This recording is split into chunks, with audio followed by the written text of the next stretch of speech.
সম্মানিত অতিথি জনাব শেখ জাকির হোসেন বিশেষ অতিথি সহ আজকের মাহফিলের আমন্ত্রিত ওলামায়ে কেরাম, আমার সামনে বসে আছেন ইসলাম প্রিয় কোরআন পাগল তৌহিদি জনতা, পর্দার আড়ালের সম্মানিত অবলা সরলা মা এবং বোনেরা, সকলের জন্য দোয়া করছি এভাবে আজকে আল্লাহ রাব্বুল আলামিন আমাদেরকে দুনিয়াবী সকল কর্মব্যস্ততা থেকে ফারেক রেখে আজকের এই দিনের মাহফিলে যেমন করে একত্রিত করে বসার তৌফিক দান করলেন। আল্লাহ যাতে এভাবেই আমাদের সবাইকে জান্নাতে কবুল করেন, জান্নাতি মানুষ হিসাবে সকলে বলেন আমিন। প্রিয় ভাইরা, এ কোরআনের মাহফিলে কোরআন শুনতে আসতে পেরেছেন, আসতে পেরে বসতে পেরে আপনারা খুশি না বেজার? আরো জোরে বলেন খুশি না বেজার? কারা কারা বেজার একটু হাত তোলেন তো, তোলেন। বেজার কারা কারা? 3-4 জন বেজার নাকি, আর বাকিগুলা খুশি তো? বুঝতে পারেন না, বুঝে হাত তুলছে। আচ্ছা আচ্ছা, ঠিক আছে। আমি বলি যতক্ষণ কথা বলবো সবগুলো কথা শুনে মুখস্থ করে বাসায় নিয়ে গিয়ে আমল করতে হবে। কথা বলেন ঠিক কিনা? শুনে বাসায় নিয়ে গিয়ে আমল করতে হবে। মাহফিলে কথা শুনলাম, শুনে মাহফিলের প্যান্ডেল থেকে বেরিয়ে যে সব খেয়ে ফেললাম, সব ভুলে গেলাম, তাহলে এই মাহফিল দিয়ে কোনো কাজ হবে না। এখানে যে আলোচনাগুলো হবে সবগুলো শুনে মুখস্থ করে বাসায় নিয়ে যে আমল করবো ইনশাআল্লাহ।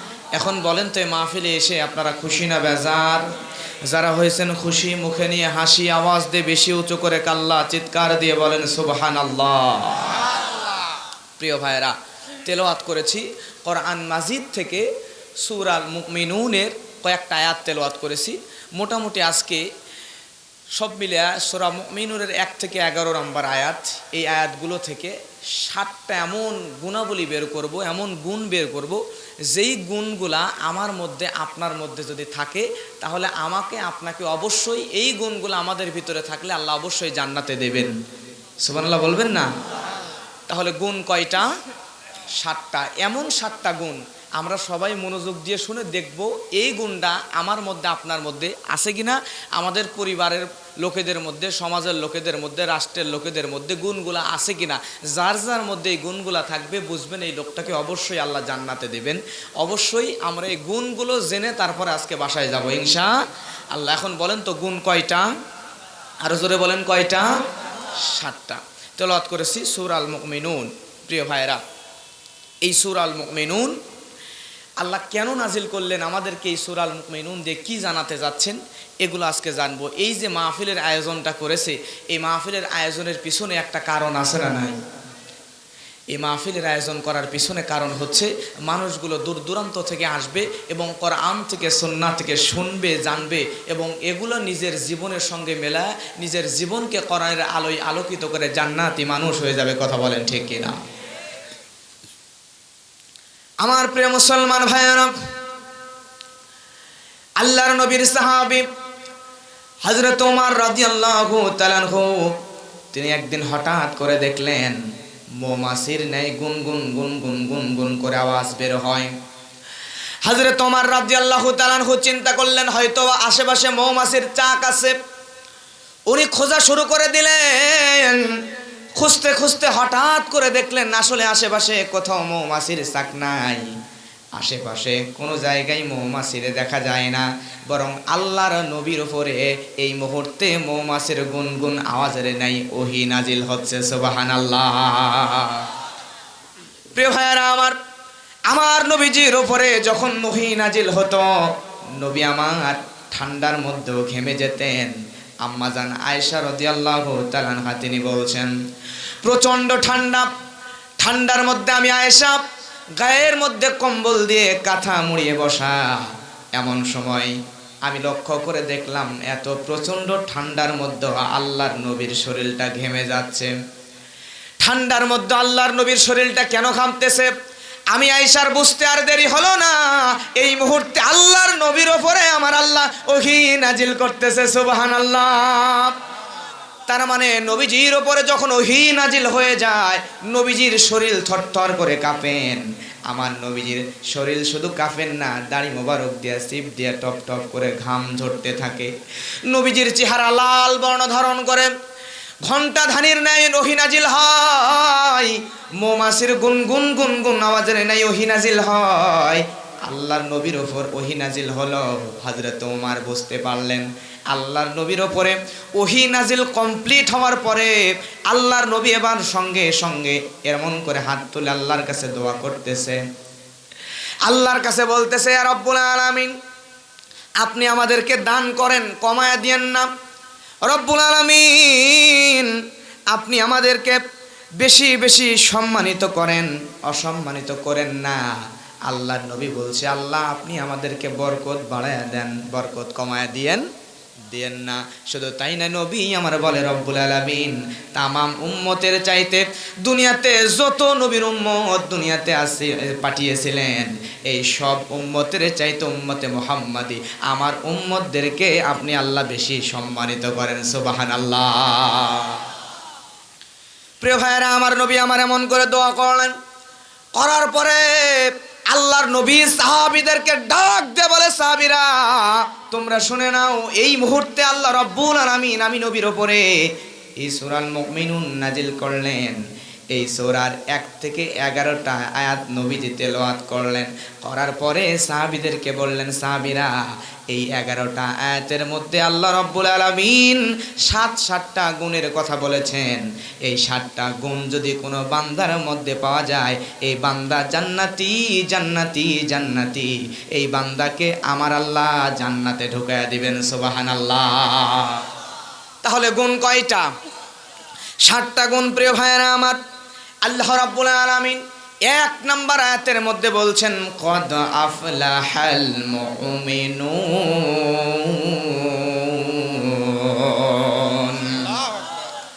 আল্লাহ রাব্বুল আলামিন 1 নম্বর আয়াতের মধ্যে বলছেন, অবশ্যই সফল কাম হলো মুমিনেরা। কারা?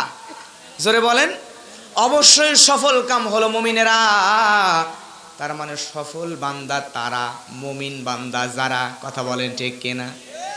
তাহলে দুনিয়াতে আখেরাতের সব জায়গায় সফল বান্দা তারা, মুমিন বান্দা যারা। সফল বান্দা তারা, জান্নাতে যাবে যারা। আর জান্নাতে যাবে যারা, মুমিন বান্দা হলো তারা। কথা বলেন ঠিক কিনা? প্রিয় ভাইরা, তাহলে আমরা আজকে প্রথম আয়াত থেকেই জানলাম মুমিন যারা তারা অবশ্যই সফল। আর সফল তো তারা যারা মুমিন, যাদের মধ্যে ঈমান আছে, যাদের বিশ্বাস আছে আল্লাহর উপর। কথা বলেন ঠিক কিনা? এই মুমিন বান্দারা অবশ্যই অবশ্যই সফল। কিন্তু আল্লাহ বলছেন সফল হলো মুমিনরা। কিন্তু আমরা দুনিয়াতে মনে করি না, দুনিয়াতে আমরা মনে করি সফল মনে হয় তারা, যেই মানুষগুলা দুনিয়াতে টাকা পয়সাওয়ালা, পাওয়ারওয়ালা, ক্ষমতাওয়ালা, তাদেরকে আমরা দুনিয়াতে সফল মনে করি। কথা বলেন ঠিক কিনা? মনে করি ওই ব্যক্তির অনেক টাকা আছে, অনেক ধন সম্পদ আছে, অনেক পয়সা আছে, মনে হয় ওই ব্যক্তিটাই সফল। আসলে প্রিয় ভাইরা, টাকা পয়সা দিয়া যদি সফলতার মানদণ্ড করা যায়, সফলতার বিচার করা যায়, তো তাহলে সবচাইতে সফল মানুষ হতো বিল গেটস। কথা বলে ঠিক কিনা? এই বিল গেটস, তার এত ধন সম্পদ, এত টাকা পয়সা, সাংবাদিকরা তার সম্পদের কত বেশি সম্পদ এটা বোঝাইতে গিয়া পেপারের মধ্যে লিখছে, এই বিল গেটসের যত সম্পদ, সব সম্পদ, সব টাকা দিয়ে যদি সিঁড়ি বানানো হতো, যদিও সম্ভব নয়, সম্পদ কত বেশি এটা বোঝানোর জন্য বলছে, তাহলে তার সম্পদ দেওয়া দুনিয়া থেকে প্রায় চাঁদের কাছাকাছি লোহার সিঁড়ি তৈরি করা যেত। জোরে বলেন আল্লাহু আকবার। প্রিয় ভাইয়েরা, তাহলে চিন্তা করে দেখেন কত বেশি সম্পদ। কিন্তু এত বেশি সম্পদ থাকার পরও এই লোকটার ভিতরে ঈমান ছিল না। ঈমান যদি ভিতরে না থাকে, সে কি জান্নাতে যাবে? তাহলে মূলত এই মানুষটা সফল ব্যক্তি নয়। সফলতা টাকা পয়সা দিয়ে যদি সফলতার বিচার করা যেত, তাহলে বর্তমান সময়ে ইলন মাস্ক, বিল গেটস তারাই হতো সফল ব্যক্তি। কিন্তু আসলে যে ব্যক্তির টাকা পয়সা নেই, কিন্তু যে ব্যক্তির মধ্যে এই 7টা গুণ আছে, আসলে এই ব্যক্তি হবে সফল। যারা বলেন সুবহানাল্লাহ। তাহলে দুনিয়ার এই ধনী ধনী ব্যক্তি, যাদের টাকা আছে, যারা জুলুম করতে পারে, যাদের ক্ষমতার দাপট আছে, যাদের পাওয়ার আছে, সম্পদ আছে, বিল্ডিং আছে, বহু কিছু আছে, দামি দামি বাড়ি গাড়ি আছে, এই মানুষগুলো আসলে সফল নয়। এখন আমি আপনাদের সামনে একজন মানুষের নাম বলবো, আপনারা বলবেন লোকটা সফল নাকি ব্যর্থ। লোকটার নাম হচ্ছে হযরতে বেলাল। জোরে বলেন, হযরতে বেলাল সফল না ব্যর্থ?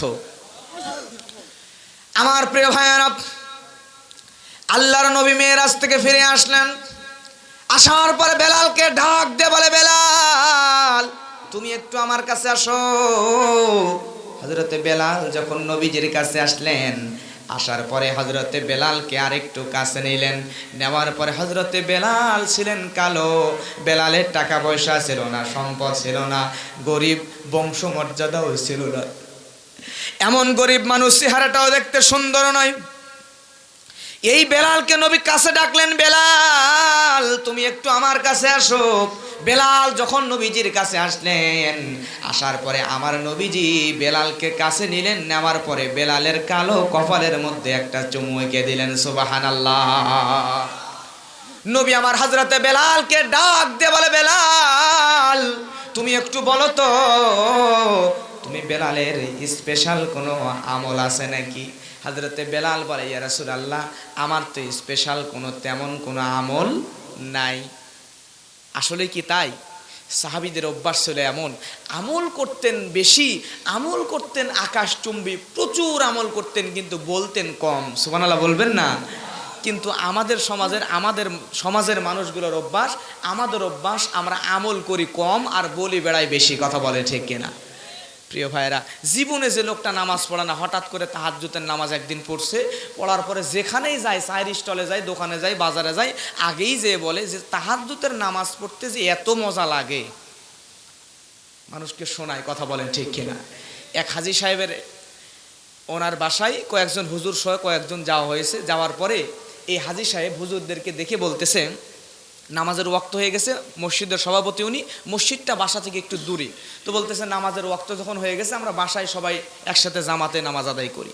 এ কথা বলার পরে হাজী সাহেব অনেকবার হজ করেছে, ধনী মানুষ, টাকা পয়সা অনেক বেশি, অনেকবার হজ করেছে। এবার হাজী সাহেব ছেলেকে ডাক দিয়ে বলতেছে, বাবা এদিকে আসো। ছেলে যখন কাছে আসলো, আসার পরে ছেলেকে বলতেছে যে আমি যে 9 নম্বর বার হজ করতে যে যাই নামাজ এনেছিলাম, ওই 9 নম্বর বারে যাওয়া হজ করতে যাওয়া পরে যে যাই নামাজ এনেছিলাম, ওই যাই নামাজ এনে তুমি হুজুরের কাছে দাও। কয় নাম্বার? আসলে বলেন তো, হুজুররা কি জানতে চেয়েছে যে কয় নাম্বারের যাই নামাজ? আসলে উনি জানাচ্ছেন যে উনি 9 বার হজ করেছেন। কথা বলেন ঠিক কিনা? প্রিয় ভাইয়েরা আমার, তাহলে আমাদের স্বভাব হলো এইটা, আমরা দুনিয়ার মানুষগুলা আমল করি কম কিন্তু বলে বেড়াই বেশি। কিন্তু আল্লাহর নবীর সাহাবীরা আমল করতেন আকাশচুম্বী, কিন্তু বলতেন অনেক কম। সুবহানাল্লাহ। নবী আমার বলে, বেলাল তোমার কি স্পেশাল কোনো আমল আছে নাকি? বেলাল বলে, রাসূলুল্লাহ তেমন কোনো আমল আমার নাই, কিন্তু আমি ছোট্ট একটা কাজ করি। দুনিয়ার জমিনে যখন আমি বেলালের ওযু নষ্ট হয়ে যায়, সঙ্গে সঙ্গে আমি বেলাল ওযু করে নেই, আর ওযু বানায় নেওয়ার সাথে সাথে 2 রাকাত তাহিয়াতুল ওযুর নামাজ পড়ে নি। সুবহানাল্লাহ। আল্লাহর নবী বলে, বেলাল তুমি কখনোই ইবাদতটা, এই আমলটা তুমি ছেড়ে দিবা না, কারণ আমি নবী যখন মেরাজে গিয়েছিলাম, মেরাজে যাওয়ার পরে আমি যখন আল্লাহর আরশ আজিম থেকে শুরু করে নিয়া জান্নাত জাহান্নাম প্রদক্ষিণ করতেছিলাম, জান্নাতের মধ্যে যখন আমি নবী ঘুরতেছিলাম, এমন সময় আমার পাশে ছিল হযরতে জিবরাইল আমিন।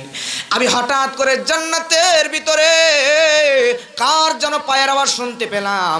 আমি জিবরাইলকে ডাক দিয়ে বললাম, জিবরাইল জান্নাতের মধ্যে কার পায়ের আওয়াজ শোনা যায়? সঙ্গে সঙ্গে আল্লাহর নবীকে বলে, ইয়া রাসূলুল্লাহ, ইয়া হাবিবাল্লাহ, জান্নাতের মধ্যে আপনি যেই মানুষটার পায়ের আওয়াজ শুনতে পান, এটা আর কেউ নয়, আপনার সাহাবী হযরত বেলালের পায়ের আওয়াজ। সুবহানাল্লাহ। আমার প্রিয় ভাইরা, এবার বলেন ওই অবস্থায় ওই সময় হযরতে বেলাল দুনিয়ায় জীবিত নাকি মারা গেছে? জোরে বলেন। হযরতে বেলাল দুনিয়ায় জীবিত, কিন্তু কেমনে জান্নাতের মধ্যে বেলালের পায়ের আওয়াজ পাওয়া যায়? আমার নবী যখন জিবরাইলকে জিজ্ঞাসা করলো, জিবরাইল বলে, রাসূলুল্লাহ জান্নাতের মধ্যে বেলালের পায়ের আওয়াজ পায়। বেলালের এমন কিছু আমল আছে, যেই গোপন আমল আমার আল্লাহর কাছে এত বেশি প্রিয়, ওই বেলালের আমলের কারণে রব্বুল আলামিন বেলালের দুনিয়াতে জীবিত থাকা অবস্থায় বেলালের সুরত দেয়া জান্নাতের ভিতরে একজন ফেরেশতাকে ঘোরাচ্ছেন। সুবহানাল্লাহ। প্রিয় ভাইরা আমার, তাহলে বলেন তো এই বেলাল সফল মানুষ নাকি ব্যর্থ মানুষ? জোরে বলেন। আমার প্রিয় ভাইরা, এই হযরতে বেলাল রাদিয়াল্লাহু তাআলা আনহু একজন সফল মানুষ। বেলালের টাকা পয়সা ছিল না, বেলালের তেমন সম্পদ ছিল না, বেলালের তেমন কিছুই ছিল না, কিন্তু এই হজরতে বেলালের ভিতরে ছিল ইমানি মজবুতি। এই ইমানের কারণে বেলাল দুনিয়াতেও সফল, মৃত্যুর পরও জান্নাতি। সুবহানাল্লাহ। প্রিয় ভাইরা আমার, তাহলে আল্লাহ বলছেন কদ আফলাহাল মুমিনুন,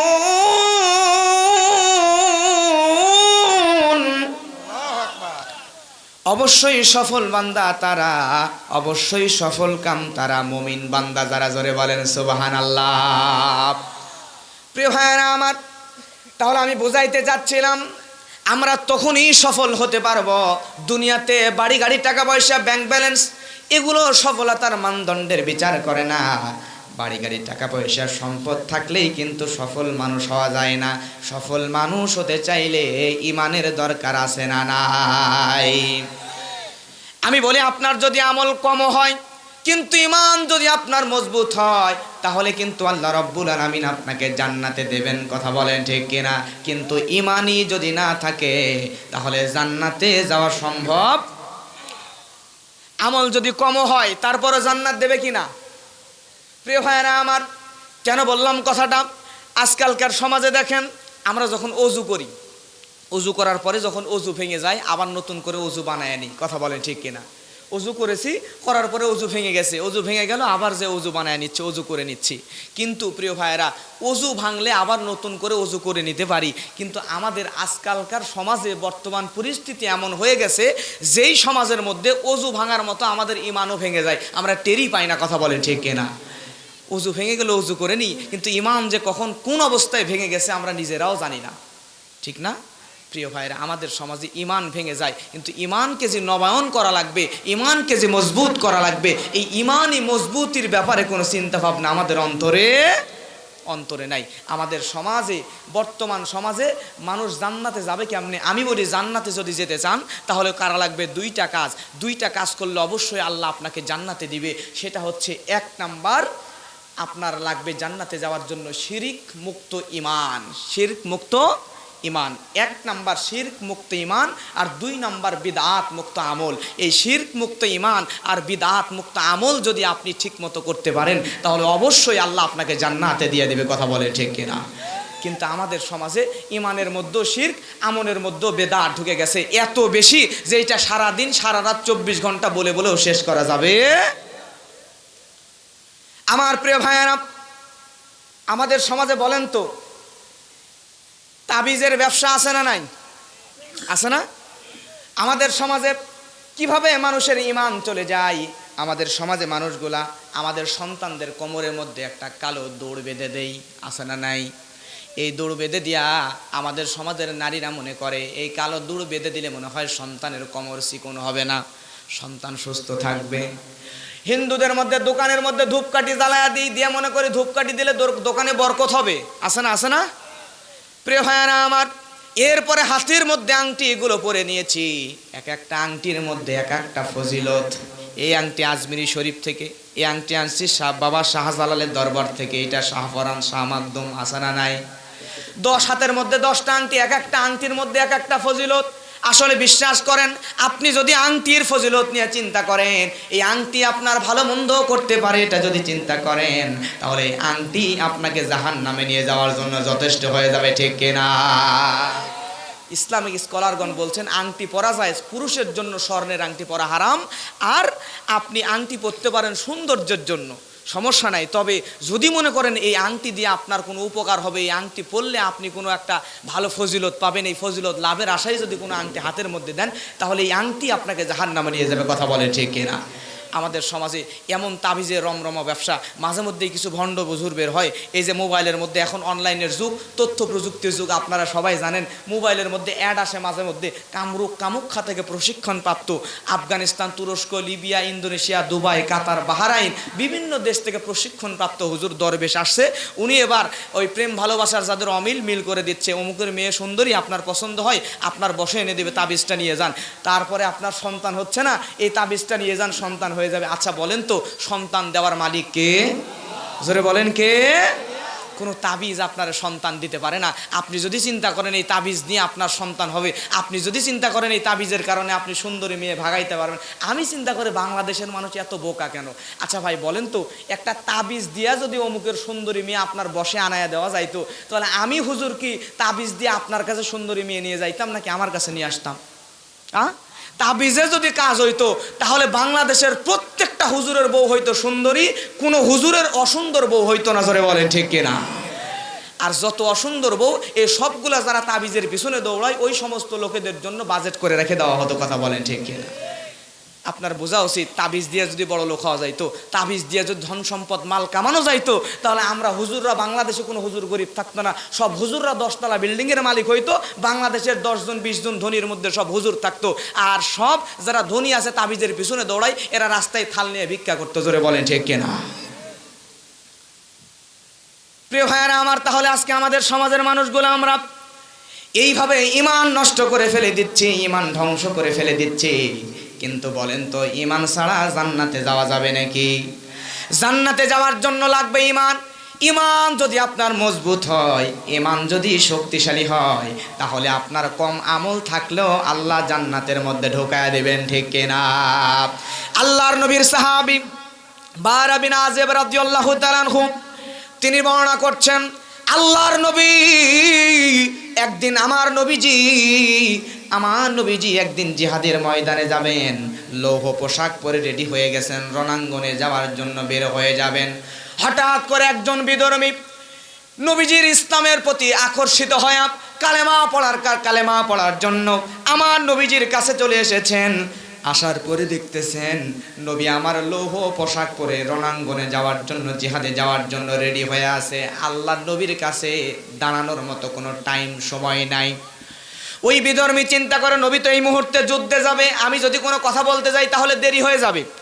তাহলে ওই লোকটি আল্লাহর নবীকে বললে, ইয়া রাসূলুল্লাহ, আপনি একটু বলেন তো, আমি তো এসেছিলাম আপনার কাছে কালেমা পড়ে মুসলমান হওয়ার জন্য নবী, কিন্তু আমি আসার পরে দেখতেছি আপনি তো জিহাদে যাওয়ার জন্য লৌহ পোশাক পরে রেডি হয়ে গেছেন। আল্লাহর নবী গো, আপনি এবার বলেন তো, তাহলে আমি বিধর্মী সর্বপ্রথম কালেমা পড়ে মুসলমান হয়ে যাব, সর্বপ্রথম ঈমান আনয়ন করব, নাকি আপনার সঙ্গে এই মুহূর্তে জিহাদে চলে যাব? লোকটা দেখতেছে আল্লাহর নবী জিহাদে যাওয়ার জন্য লৌহ পোশাক পরে রেডি, একদম হাতে সময় নাই। লোক তখন বলতেছে, আমি তো আসছিলাম কালেমা পড়ার জন্য, কিন্তু নবীজি আপনি তো রেডি হয়ে গেছেন যুদ্ধে যাওয়ার জন্য, আপনি বলেন তো এখন আমি কি আপনার কাছে আগে ঈমান আনয়ন করব কালেমা পড়িয়া, নাকি আপনার সঙ্গে এই অবস্থায় জিহাদে চলে যাব? আল্লাহর নবী বললেন যে তুমি এই মুহূর্তে আগে ঈমান আনয়ন করো, কারণ ঈমান ছাড়া জিহাদ কেন, যত ভালো ভালো আমলই করুক না কেন, ঈমান না থাকলে এই আমলের কোনো দাম। আপনারা নাম শুনেছেন একজন মহিলার নাম হচ্ছে মাদার তেরেসা, নাম শুনেন নাই? এই মহিলা এত ভালো ভালো আমল করেছে, আকাশচুম্বী ছিল তার আমল। সমাজের মধ্যে ভালো কাজ করতে গিয়া, এতিম অসহায় বিধবা নারীদের জন্য ভালো ভালো কাজ করতে গিয়া, সমাজ সংস্কারের কাজ করতে গিয়া এই মহিলা বিয়ে করারই সুযোগ পায় নাই। এত ভালো ভালো কাজ করেছে, যার নাম এখনো ইতিহাসের পাতায় স্বর্ণ অক্ষরে লেখা আছে। মহিলার নাম হচ্ছে মাদার তেরেসা।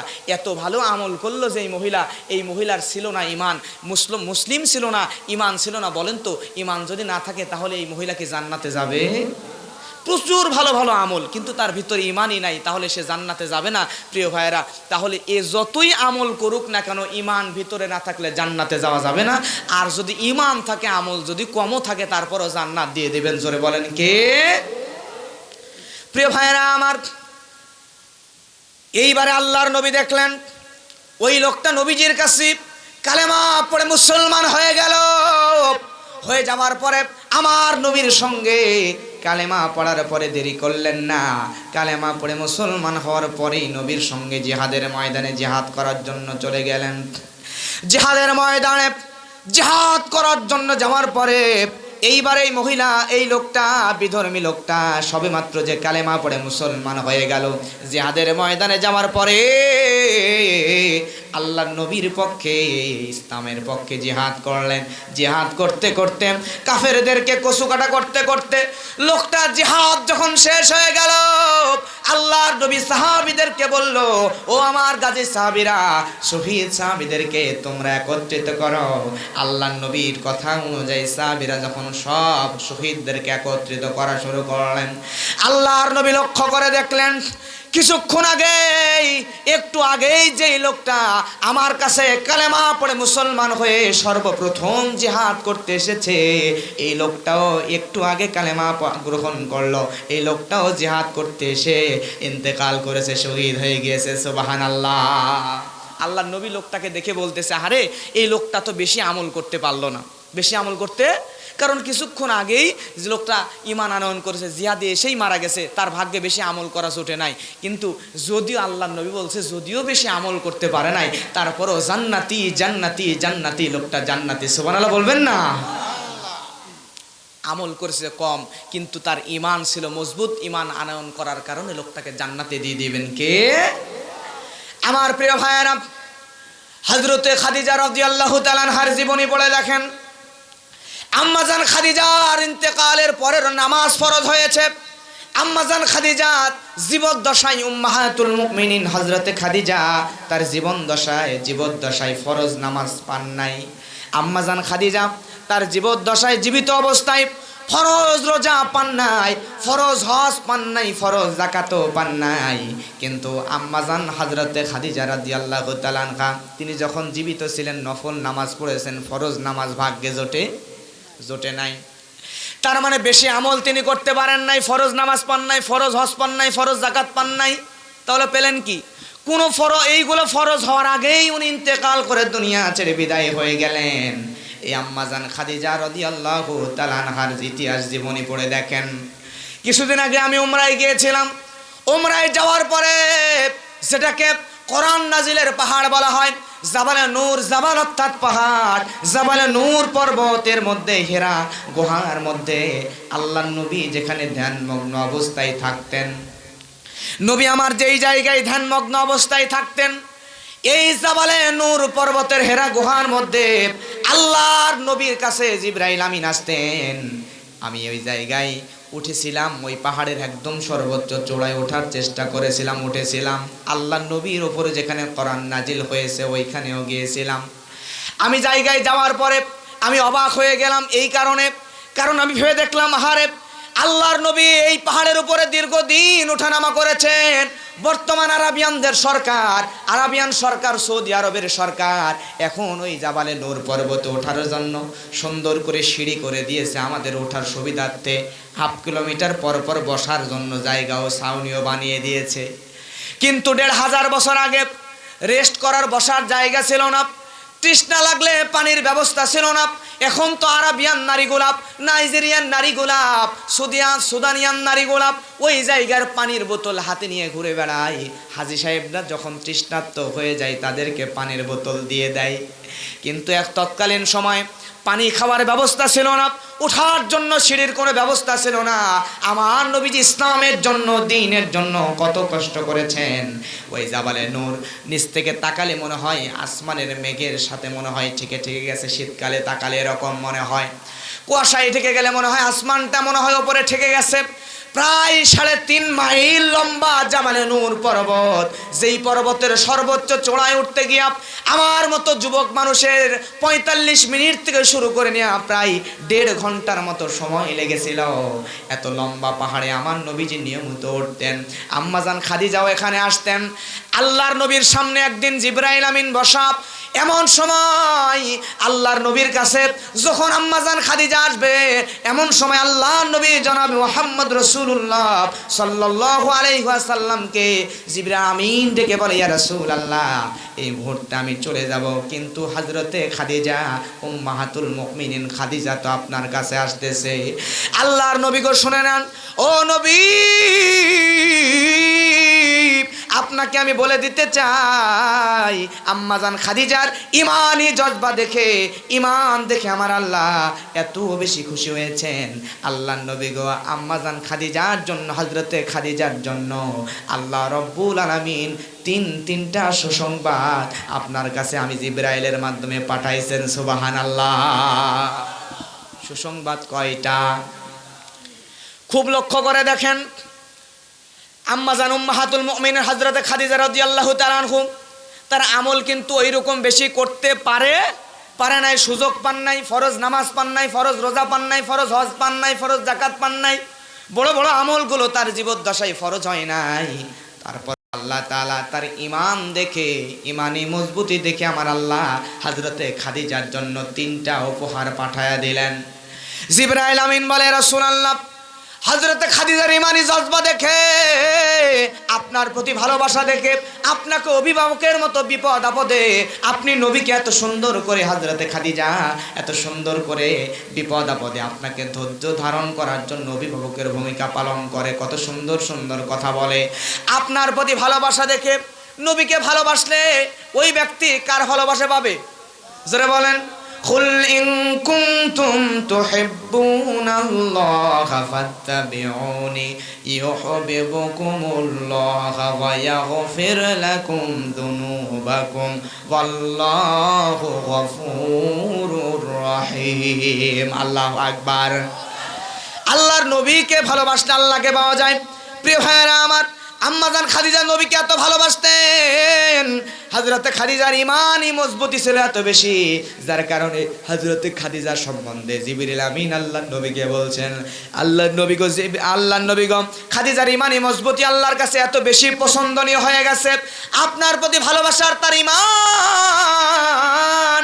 আল্লাহর কাছে এত বেশি পছন্দনীয় হয়ে গিয়েছে, যার কারণে দুনিয়ার কোনো মানুষকে আল্লাহ যেটা দেন নাই সেইটা খাদিজার জন্য পাঠাইছেন। রব্বুল আলামিন নিজে আপনার স্ত্রী হযরতে খাদিজার জন্য সালাম পাঠিয়েছেন আমি জিবরাইল আমিনের মাধ্যমে। সুবহানাল্লাহ। দুনিয়ার আর কোনো নারীকে কি সরাসরি আল্লাহ সালাম দিয়েছেন? তাহলে দেখেন, ফরজ নামাজ পালেন না, ফরজ রোজা হজ যাকাত কিছুই পাইলেন না, কিন্তু ঈমান ছিল মজবুত, যার কারণে স্বয়ং রব্বুল আলামিন হযরতে খাদিজাকে সালাম দিলেন। শুধু তাই নয়, জিবরাইল আমিন বলে, রাসূলুল্লাহ স্বয়ং রব্বুল আলামিন যাকে সালাম দেয়, যে মহিয়সী নারীকে, আমি জিবরাইল কেমন করে তারে সালাম দেওয়ার সুসংবাদ, আমি সালাম দেওয়ার এই মজাটা আমি অনুভব না করে পারি। আল্লাহর নবী গো, আল্লাহ রব্বুল আলামিন যেহেতু সালাম দিয়েছেন, আল্লাহর সালাম দেওয়ার পরে আমি জিবরাইলেরও সালামটা আপনি খাদিজার কাছে পৌঁছায়া দিবেন। সুবহানাল্লাহ। শুধু তাই নয়, খাদিজার 3 নাম্বার প্রশংসা হলো, খাদিজাকে বলে দিবেন তার ঈমান আমলের কারণে আল্লাহ রব্বুল আলামিন খাদিজার জন্য জান্নাতের ভিতরে একটা ঘর বানিয়ে দিয়েছেন। প্রিয় ভাইয়েরা আমার, তাহলে এখান থেকে বোঝা যায়, আমার আপনার যদি ঈমান যদি মজবুত থাকে, আমল যদি কমও থাকে, তারপরও জান্নাত দিয়ে দিবেন। জোরে বলেন কে?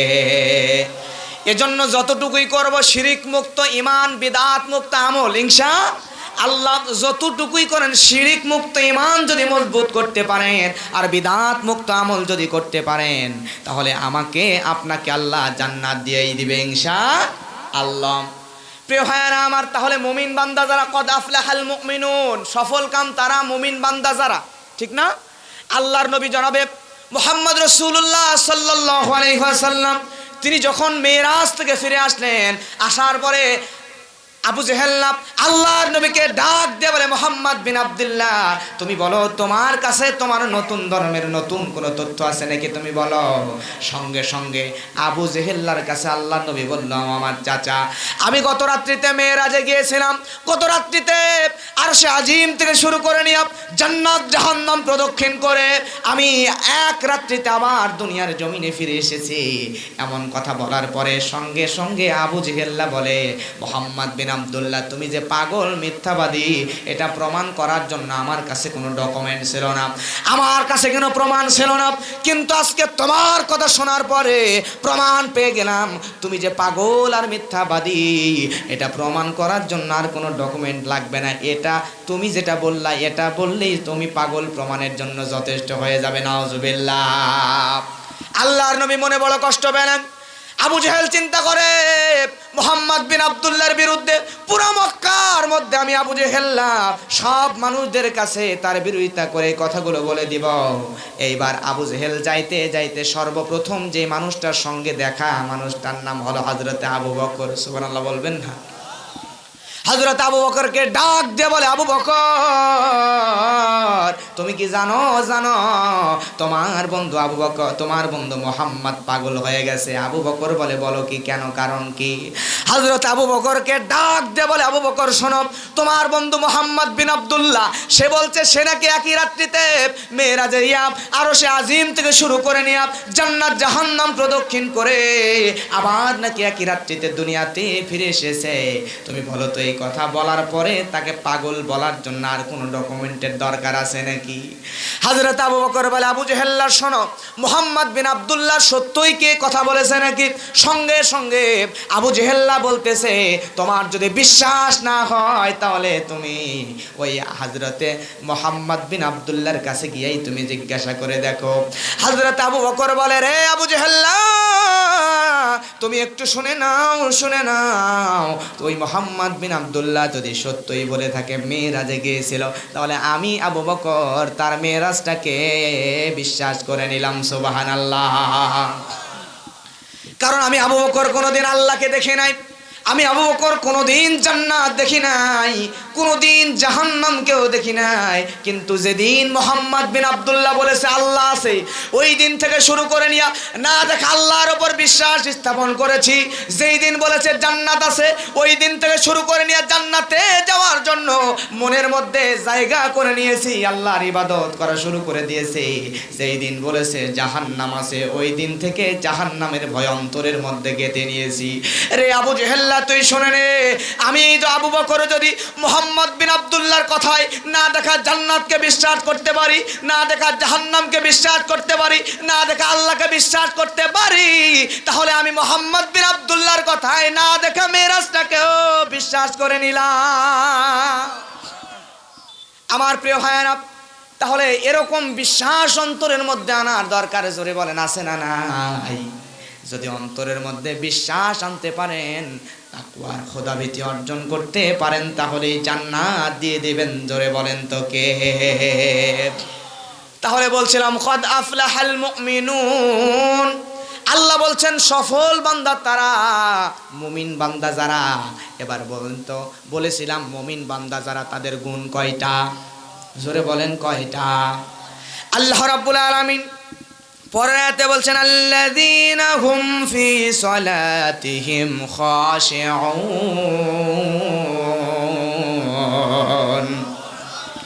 আল্লাহ রাব্বুল আলামিন 2 নম্বর আয়াতের মধ্যে বলছেন সফল বান্দা তারা। 1 নম্বর গুণ মুমিন বান্দাদের, যেই বান্দাগুলো নামাজের মধ্যে বিনয়ী, যেই বান্দাগুলো নামাজের মধ্যে নম্রতা আনে। জোরে বলেন সুবহানাল্লাহ। তাহলে আমরা যদি মুমিন বান্দা হতে চাই, আমাদের গুণ লাগবে 7টা। 1 নম্বর গুণ নামাজের মধ্যে বিনয় হওয়া লাগবে, নম্রতা আনা লাগবে। কথা বলেন ঠিক কিনা? কিন্তু আজকালকে আমাদের নামাজের মধ্যে বিনয়ী নম্রতা আছে কি? জোরে বলেন আছে কি? নামাজে যখন সলাতে যখন আমরা দাঁড়িয়ে যাই, মসজিদে গিয়েছি, যাওয়ার পরে মনে করেন একটা মশা পড়ছে, এত জোরে মশাটারে মারছে, মশা তো মরছে, বত্তা হয়েছেই, আশেপাশে আরও 4-5 জনের নামাজই নষ্ট করে ফেলছে। কথা বলেন ঠিক কিনা? শুধু তাই নয়, আপনাদের সাতক্ষীরা এলাকার মানুষ আলহামদুলিল্লাহ অনেক ভালো। আমাদের নওগাঁ এরকম আছে, কিছু বিটকুটা মুরব্বী আছে ভাই, এভাবে মসজিদে ঢুকে আল্লাহু আকবার বলে সলাতে দাঁড়াইছে, হাতটা বাঁধছে ঠিকই, বাঁধার পর এরকম করে ফ্যানের দিকে তাকায় ফ্যান গুনতেছে। আছে না নাই? আছে না নাই? এদিকেও আছে। প্রিয় ভাইরা, তাহলে নামাজের মধ্যে বিনয় নম্রতা আনার দরকার। জোরে বলেন আছে না নাই? নামাজের মধ্যে দাঁড়ালে দুনিয়ার সব ভুলে গিয়া শুধুমাত্র এক আল্লাহ তাআলার মহান রবের ভয় অন্তরে এনে বিনয়ের সঙ্গে নম্রতার সঙ্গে দাঁড়াইতে হবে। কথা বলেন ঠিক কিনা? আজকে আমরা এমপি মন্ত্রী চেয়ারম্যান যখন সাপোজ প্রাইম মিনিস্টারের সামনে গেলাম, প্রধানমন্ত্রী শেখ হাসিনার সামনে যদি আমাদের কোনো এমপি মন্ত্রী যায়, অথবা সাধারণ কোনো চেয়ারম্যান, উপজেলা চেয়ারম্যান, ইউনিয়নের চেয়ারম্যান যায়, তাহলে বলেন তো প্রাইম মিনিস্টারের সামনে গেছে, নম্রতা বিনয় কম আনবে নাকি বেশি আনবে? জোরে বলেন কম আনবে না বেশি আনবে? যখন প্রাইম মিনিস্টারের সামনে যাবে তখন এমনভাবে মাথা নিচু করে এমন বিনয়ের সঙ্গে ভদ্রতার সঙ্গে দাঁড়াবে। তাহলে আজকে সামান্য একটা ছোট্ট দেশ বাংলাদেশ, এই বাংলাদেশের মতো ছোট্ট দেশের প্রাইম মিনিস্টারের সামনে এত বিনয় আর নম্রতার সঙ্গে দাঁড়ায়, তাহলে যেই মহান আল্লাহ, যেই মহান রব শুধু Bangladesh, Pakistan, Bharat, Indonesia, Dubai, Bahrain, Qatar, Kuwait নয়, তামাম বিশ্ব, দুনিয়া, আখেরাত সব জায়গার বাদশা যেই মহান রব্বুল আলামিন, ওই আল্লাহর সামনে দাঁড়ানোর সময় বিনয়ের দরকার। জোরে বলেন আছে না নাই? কিন্তু আল্লাহর সামনে যখন দাঁড়াই তখন মনে হয় যে সবচাইতে বড় জজ ব্যারিস্টার মনে হয় আমি, আমার চাইতে বড় লোক মানুষ আর দুনিয়াতে নাই। সেই রকম ভাবসাব নিয়ে দাঁড়ায়, বিনয় নম্রতার বালাই নাই। কথা বলেন ঠিক কিনা? প্রিয় ভাইয়েরা, সম্রাট শাহজাহান তার দিল্লিতে উনি শাসন করতেন। ওনার এলাকার মধ্যে একজন ফকির, দেখবেন যারা খয়রাত করে খায় ফকির, এরা কিন্তু সহজে বড় লোক হয় না, বুঝছেন?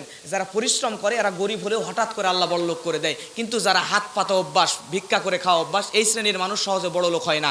কারণ ভিক্ষা করলে চাইলে শুধুমাত্র চাওয়া লাগবে কার কাছে? জোরে বলেন কার কাছে?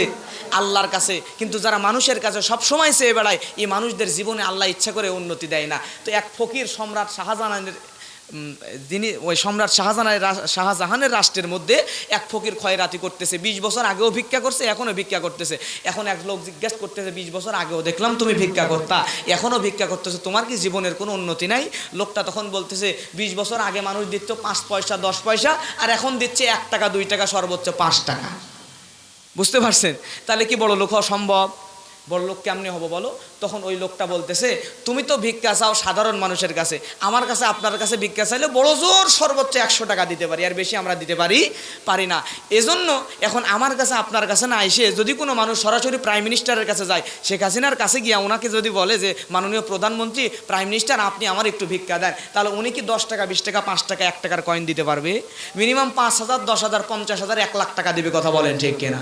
ওই লোক বুদ্ধি দিচ্ছে, তুমি আর সাধারণ মানুষের কাছে ভিক্ষা না আছে, তুমি সম্রাট শাহজাহানের কাছে যাও, যে সম্রাটের কাছে ভিক্ষা চাইলে এমন দেওয়া দিবে আর জীবনে তোমার খয়রাত করে খাওয়া লাগবে না, বড় লোক হয়ে যাবে। মারহাবা বলবেন না?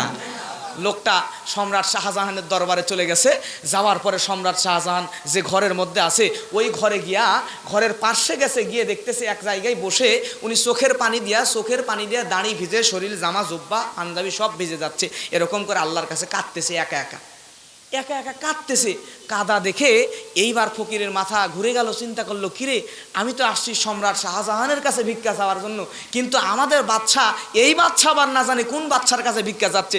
দুনিয়ার মানুষের কাছে কত ভিক্ষা চাইলাম, জীবনে চোখের পানি ছেড়ে কাদা লাগলো না, এমনি মানুষ 5 10 50 100 দেয়। এই সম্রাট শাহজাহান কোন বাচ্চার কাছে ভিক্ষা যাচ্ছে, চোখের পানি দিয়ে দাড়ি জুব্বা পাঞ্জাবি পর্যন্ত ভিজে যায়। জোরে বলেন আল্লাহু আকবার। এই দৃশ্য দেখার পরে ভিক্ষা না আসে ওখান থেকে ঘুরে চলে যাচ্ছে। যাওয়ার সময় সম্রাট শাহজাহান জিজ্ঞেস করে, এদিকে আসো। ফকির কাছে আসলো, আসার পরে বলতেছে, তুমি আমার কাছে আসছিলা, এসে কিছু না বলেই কেন চলে যাচ্ছ? ফকির তখন বলতেছে, বাচ্চা যাবো না, মাফ করবেন, আমি আসছিলাম ভিক্ষা চাওয়ার জন্য, খয়রাত নেওয়ার জন্য। আসার পরে দেখতেছি যে আমি কার কাছে ভিক্ষা নেবো, সেও তো আমার চাইতে বড় ফকির। আমি দুনিয়ার মানুষের কাছে ভিক্ষা করতে জীবনেও কাঁদি না, কিন্তু আপনি কার কাছে এমন চাইতেছিলেন যে চোখের পানি দিয়ে দাড়ি জুব্বা পাঞ্জাবি সব ভেজে যাচ্ছিল। এইটা দেখার পরে আমার ভিতরে পরিবর্তন এসে গেছে। আমি বুঝতে পেরেছি দুনিয়ার মানুষদের কাছে চাইলে কোনোদিন উন্নতি হওয়া সম্ভব নয়। অতএব আমি আজকে থেকে দুনিয়ার আর কোনো মানুষের কাছে চাইবো না। আপনি বাচ্চা যে রব, সেই মহান বাচ্চার কাছে চাইবো, আর কারো কাছেই আমি চাইবো না। জোরে বলেন আল্লাহু আকবার। প্রিয় ভাইরা, আমার প্রিয় মুসলমান ভাইরা, তাহলে চাইতে হবে, জোরে বলেন কার কাছে? বিনয়ের সঙ্গে, নম্রতার সঙ্গে, ভদ্রতার সঙ্গে যদি আল্লাহর কাছে চান, তাহলে দুনিয়ার সব চাওয়া কিন্তু আমার আল্লাহ পূরণ করে দিবে, ঠিক কিনা?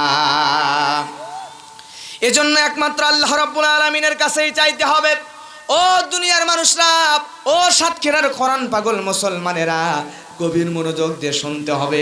তাহলে 1 নাম্বার নামাজের মধ্যে বিনয় নম্রতা আনার দরকার আছে না নাই? আল্লাহু আকবার বললাম, হাত বাঁধলাম, বাঁধার পরে পড়তেছি আলহামদুলিল্লাহি রাব্বিল আলামিন আর রহমানির রহিম মালিকি ইয়াউমিদ্দিন।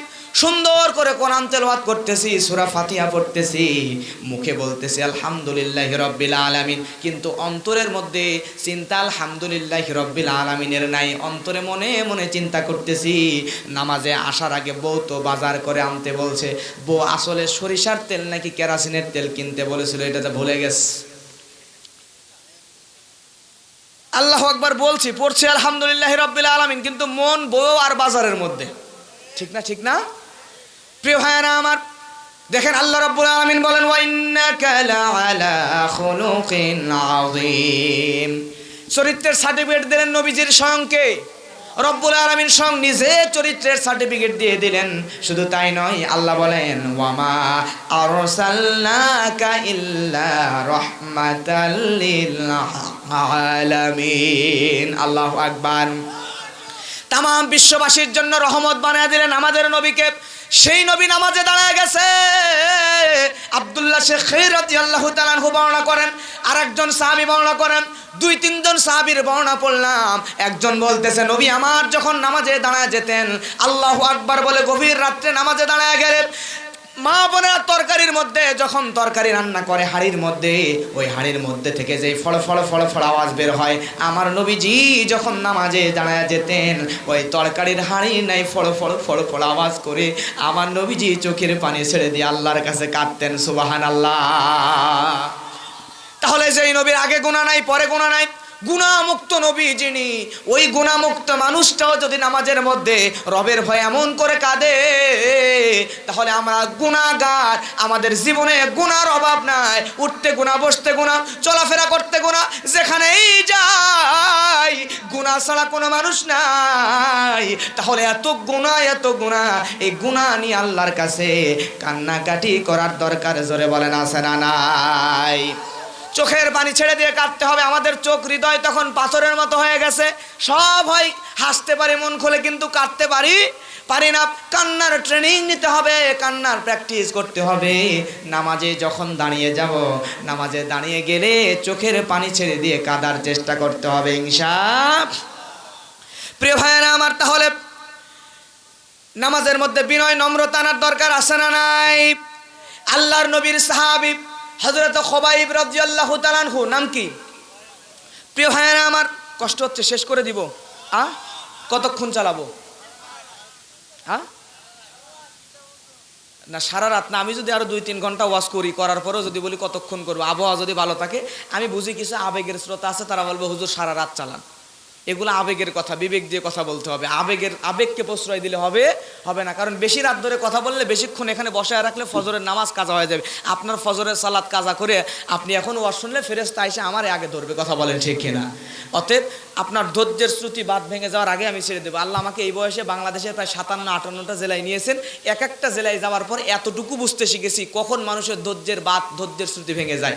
আপনার ধৈর্যের শ্রুতি বাঁধ ভেঙে যাওয়ার আগেই আপনাকে ছুটি দিয়ে বাসায় পাঠিয়ে দেবো ইনশাআল্লাহ। বেশি সময় না, অল্প সময় কথা বলবো প্রিয় ভাইরা। কারণ যতই কথা বলি, আমি যদি বলি আরও কতক্ষণ করবো, আপনি বলবেন সারা রাত। আমি জানি এটা হচ্ছে ওই রকম এক লোক, গ্রামের এক লোক, তার মেয়েকে বিয়ে দিয়েছে গরিব মানুষ, অনেক কষ্ট করে। এখন যেই ছেলেটার সাথে বিয়ে দিয়েছে সেই ছেলেটা বলতেছে, আব্বা আমার একটা অ্যাপাচি মোটরসাইকেল কিনে দেন। কি মোটরসাইকেল? অ্যাপাচি মোটরসাইকেল কিনে দেন। এখন লোকটার জামাইয়ের কথা শুনে, গরিব মানুষ, টাকা পয়সা নেই, অনেক কষ্ট করে ধার দানা করে মোটামুটি আপনার ওই 1,00,000-2,1 টাকা জমাইছে, 2 লাখ টাকা দিয়ে একটা অ্যাপাচি মোটরসাইকেল কিনছে। কেনার পরে জামাইরে দিচ্ছে, দেওয়ার সময় জামাই এবার বলতেছে, আব্বা অনেক কষ্ট করে মোটরসাইকেল দিলেন, আপনার মন খারাপ হয় নাই তো? আচ্ছা বলেন তো, শ্বশুর কি বলবে যে মন খারাপ করছি? যতই কষ্ট করুক, দাঁতের উপর দাঁত লাগায় কষ্ট হলেও চুপ করে হাসি মুখে জামাইরে বলবে, না কষ্ট নাই, তুমি নিয়ে যাও, কথা বলেন ঠিক কিনা? এরকম আমি যদি আর 2 ঘন্টাও ওয়াজ করার পরে যদি বলি যে শেষ করে দিব, আপনার যত কষ্টই হোক, আপনি কোরআনকে যেহেতু ভালোবাসেন আমি জানি, ওই শ্বশুরের মতো কষ্ট নিয়েই বলবেন হুজুর চালান সারা রাত, কথা বলেন ঠিক কিনা? অতএব আবেগকে নয়, বিবেককে প্রশ্রয় দেন। আমি বেশি নয়, সর্বোচ্চ আর আধা ঘন্টা কথা বলবো। এর মধ্যেই আপনাকে এই 7টা পয়েন্ট বুঝিয়ে দিয়ে ছুটি দেওয়ার চেষ্টা করবো ইনশাআল্লাহ। প্রিয় ভাইরা আমার, বদরের যুদ্ধ শুরু হয়ে গেল। বদরের যুদ্ধের ময়দানে আল্লাহর নবীর সাহাবীরা কাফেরদেরকে কসু কাটা করলো, কাফেরদের সর্দার আবু জেহেলকেও হত্যা করলো। করার পরে এই যে কাফেরদের বড় বড় নেতা লিডারদেরকে হত্যা করলো। করার পরে কাফেরদের পরাজয় হয়ে গেল। যাওয়ার পরে কাফেররা চিন্তা করলো, যেমন করেই হোক, যেমনেই হোক না কেন, এই মুসলমানদের বিরুদ্ধে প্রতিশোধ নেওয়া লাগবে। এই প্রতিশোধ নেওয়ার চিন্তা থেকে এইবার কাফেরেরা আল্লাহর নবীর সাহাবী হযরতে খুবাইবকে বন্দী করে ফেলল। খুবাইব রাদিয়াল্লাহু তাআলা আনহুকে বন্দী করে ফেলার পরে খুবাইবকে একটা ঘরের মধ্যে বন্দী অবস্থায় রেখে দিল। রেখে দেওয়ার পরে আল্লাহর নবী সাহাবীরা দূরে অবস্থান করছে, আর কাফের মুশরিকেরা খুবাইবকে ঘরের মধ্যে বন্দী করলো। করার পরে বলল, খুবাইব তুমি এখনো সময় আছে, তুমি একটু বলো, তুমি যদি সাধারণ ক্ষমা চাও, তুমি ক্ষমা চাইলে তুমি খুবাইবকে আমরা ক্ষমা করে দিব। এই কথা বলার পরে সঙ্গে সঙ্গে হযরতে খুবাইব ডাইরেক্ট বলে দিল, না না, তারা সত্য দিল, খোবাইব তুমি যদি ক্ষমা চাও তাহলে তোমাকে ক্ষমা করে দেওয়া হবে, শর্ত হলো শুধুমাত্র মোহাম্মদকে তুমি একটু গালি দিবা, মোহাম্মদ বিন আব্দুল্লাহকে যদি একটুখানি গালি দিতে পারো তাহলে তুমি খোবাইবকে আমরা মুক্ত করে দেব, নতুবা তোমাকে হত্যা করব। জোরে বলেন নাউজুবিল্লাহ। হযরত খোবাইব বলে, হে কাফেরেরা মুশরিকেরা শোন, আমি খোবাইব হলাম মুসলমান নবীর উম্মত, আমি হলাম আল্লাহর গোলাম, আল্লাহর গোলাম খোবাইব জীবন দিয়ে দিব, মুহাম্মদ বিন আব্দুল্লাহ আমার নবীকে আমি গালি দিব না। সুবহানাল্লাহ। প্রিয় ভাইয়ের আমার, হযরত খোবাইব রাদিয়াল্লাহু তাআলা আনহু এমন কথা বলার পরে খোবাইবকে কাফেরেরা ঘরের মধ্যে মুশরিকেরা বন্দি করে ফেলল। বন্দি করার পরে খোবাইবের খাবার বন্ধ করে দিল, পানি বন্ধ করে দিল। যেই বাড়ির মধ্যে বন্দি করে রেখেছে এই বাড়ির মধ্যে ছোট্ট একটা মেয়ে ছিল, এই মেয়েটার নাম হলো জাইমা। চিন্তা করে আমার আব্বা যেই লোকটাকে ঘরের মধ্যে বন্দি করে রেখেছে এই লোকটাকে তো খাবারও দেয় নাই, এই লোকটাকে তো পানিও দেয় নাই, তাহলে ঘরের মধ্যে কেমনে আছে? কয়েকদিন হয়ে যাচ্ছে তো লোকটা বেঁচে আছে নাকি মরে গেছে একটু দেখি। এই মহিলা হযরতে খোবাইবকে দেখার জন্য জানালার ভিতর দিয়ে একটু উকি দিল। উকি দেওয়ার পরে দেখতেছে যে খোবাইবের ঘরের মধ্যে কয়েকদিন ধরে খাবার বন্ধ, পানি বন্ধ, সেই খোবাইবের ঘরের মধ্যে কে জানি জোপাই জোপাই আঙ্গুরগুলো রেখে দিয়ে গেছে। সুবহানাল্লাহ। এই নারী এই দৃশ্য দেখে কয়েকদিন পরেই কালেমা পড়ে মুসলমান হয়ে গিয়েছিল। জোরে বলেন আল্লাহু আকবার।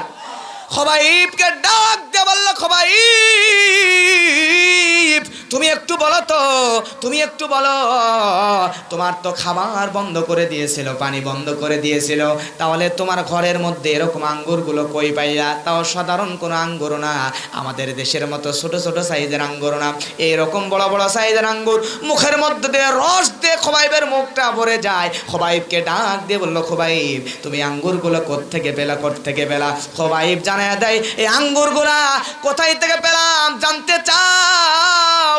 জেনে নাও, জেনে নাও যে আল্লাহর ইবাদত করি আমি খোবাইব, যেই মুহাম্মদ নবীর অনুসরণ করি, ওই মুহাম্মদ নবীর আল্লাহ তোমরা বাতিলের কাছে মাথা নত না করার কারণে আমি খোবাইবের জন্য জান্নাত থেকে আঙ্গুর এই জায়গায় দিয়ে যান। সুবহানাল্লাহ। হযরতে খোবাইব রাদিয়াল্লাহু তাআলা আনহুকে এবার এই জায়গা থেকে মৃত্যুদণ্ড দেওয়ার জন্য কাফেরেরা যখন নিয়ে চলে যাবে সামনের দিকে, নিয়ে যাওয়ার সময় খোবাইবকে বলা হলো, খোবাইব তুমি তো মারা যাবা, তোমাকে তো হত্যা করা হবে, তোমার কি মৃত্যুর আগে শেষ কোনো ইচ্ছা, শেষ কোনো আশা আছে নাকি? তুমি একটু বলো। সঙ্গে সঙ্গে হযরতে খোবাইব বলতেছে, রে কাফেরেরা শুনে নে, শুনে নে, আমি খোবাইব কি যদি মৃত্যুর আগে শেষ একটা ইচ্ছা আশা পূরণ করবারে দাও তাহলে তোমরা আমাকে সুযোগ দিয়ে দাও, আমি খোবাইব মৃত্যুর আগে 2 রাকাত সালাত আদায় করতে চাই। সুবহানাল্লাহ। হযরত খোবাইব রাদিয়াল্লাহু তাআলা আনহু সঙ্গে সঙ্গে এমন কথা যখন বলল, কাফেররা ডাক দিয়ে বলল, খোবাইব তুমি যখন চাও তোমাকে 2 রাকাত নামাজের সুযোগ করে দিলাম, তুমি 2 রাকাত সালাত আদায় করতে পারো, এতে আমাদের সমস্যা নাই। হযরত খোবাইব রাদিয়াল্লাহু তাআলা আনহু জীবনের শেষ 2 রাকাত নামাজের জন্য যখন দাঁড়ায় গেলেন, দাঁড়ায় যাওয়ার পরে প্রিয় ভাইয়েরা আমার, খোবাইব কিন্তু নামাজের মধ্যে বেশি সময় নিলেন না, তাড়াতাড়ি নামাজটা শেষ করে দিলেন। কারণ হলো কাফেররা জিজ্ঞাসা করলো, খোবাইব তোমার তো জীবনের শেষ নামাজ, নামাজের মধ্যে একটু সময় যদি বেশি নিতা, একটু লেট করে আস্তে ধীরে নামাজ পড়তা, তাইলে তো তুমি খোবাইবকে আরেকটু হায়াত বাড়িয়ে দেওয়া হতো, আরেকটু বেশি দুনিয়ার জিন্দেগিতে সময় পেতা, কিন্তু তাড়াতাড়ি কেন নামাজ শেষ করলা? খোবাইব বলতেছে, রে কাফেরেরা শোন, আমি খোবাইব হলাম আল্লাহর গোলাম, নবীজির উম্মত, আমি খোবাইব জীবন দিয়ে দিব, কিন্তু বাতিলের কাছে মাথা নত করব না। আমি খোবাইব যদি আজকে নামাজের মধ্যে বেশি সময় নিয়ে নিতাম, আমি খোবাইব নামাজের মধ্যে বেশি সময় নিয়ে নিলে তোরা বলতি মুসলমান মুসলমান, নামাজের মধ্যে দেরি করেছে, কারণ হলো সে মৃত্যুকে ভয় পায়, মৃত্যু যাতে দেরিতে হয় জন্য নামাজকে দেরিতে তাড়াতাড়ি করে নাই, নামাজে দেরি করেছে, মৃত্যুর ভয় করেছে এই জন্য। এই কথা যাতে তোরা কাফেররা বলতে না পারিস, এজন্য আমি খোবাইব সাহেব তাড়াতাড়ি নামাজ পড়ে দিয়েছি, তারপর এই যে 2 রাকাত জীবনের শেষ নামাজ হযরতে খোবাইব পড়েছিল, এই জীবনের শেষ 2 রাকাত নামাজের দৃশ্য দেখে আল্লাহর নবীর আর একজন সাহাবী, সে তখন মুসলমান হয় নাই, ইসলাম কবুল করে নাই। এই সাহাবী সে খোবাইবের জীবনের শেষ 2 রাকাত নামাজ দেখে সাইদ ইবনে আমের আল জুমাহি, সে খোবাইবের জীবনের শেষ 2 রাকাত নামাজ দেখে কালেমা পড়ে মুসলমান হয়ে যায়। সুবহানাল্লাহ। এত বিনয়ের সাথে, এত নম্রতার সাথে, এত ভদ্রতার সঙ্গে আল্লাহর কাছে সেজদা দিয়েছে, 2 রাকাত জীবনের শেষ নামাজ পড়েছে, যেই নামাজের কারণে হযরত খোবাইবের এই 2 রাকাত নামাজ দেখে হযরত সাইদ ইবনে আমের আল জুমাহি সে কালেমা পড়ে মুসলমান হয়ে গেছে। সুবহানাল্লাহ। আমার প্রিয় ভাইয়েরা, তাহলে লক্ষ্য করেন,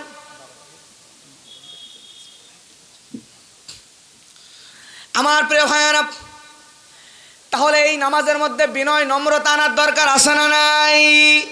তাহলে নাম্বার 1 নম্বরে আমাদের দুনিয়ার যেই মানুষগুলা নামাজের মধ্যে বিনয় নম্রতা আনতে পারে, এই মানুষগুলা হলো মুমিন বান্দা, এই মানুষগুলো সফল সফল সফল জান্নাতি। জোরে বলেন ঠিক কিনা?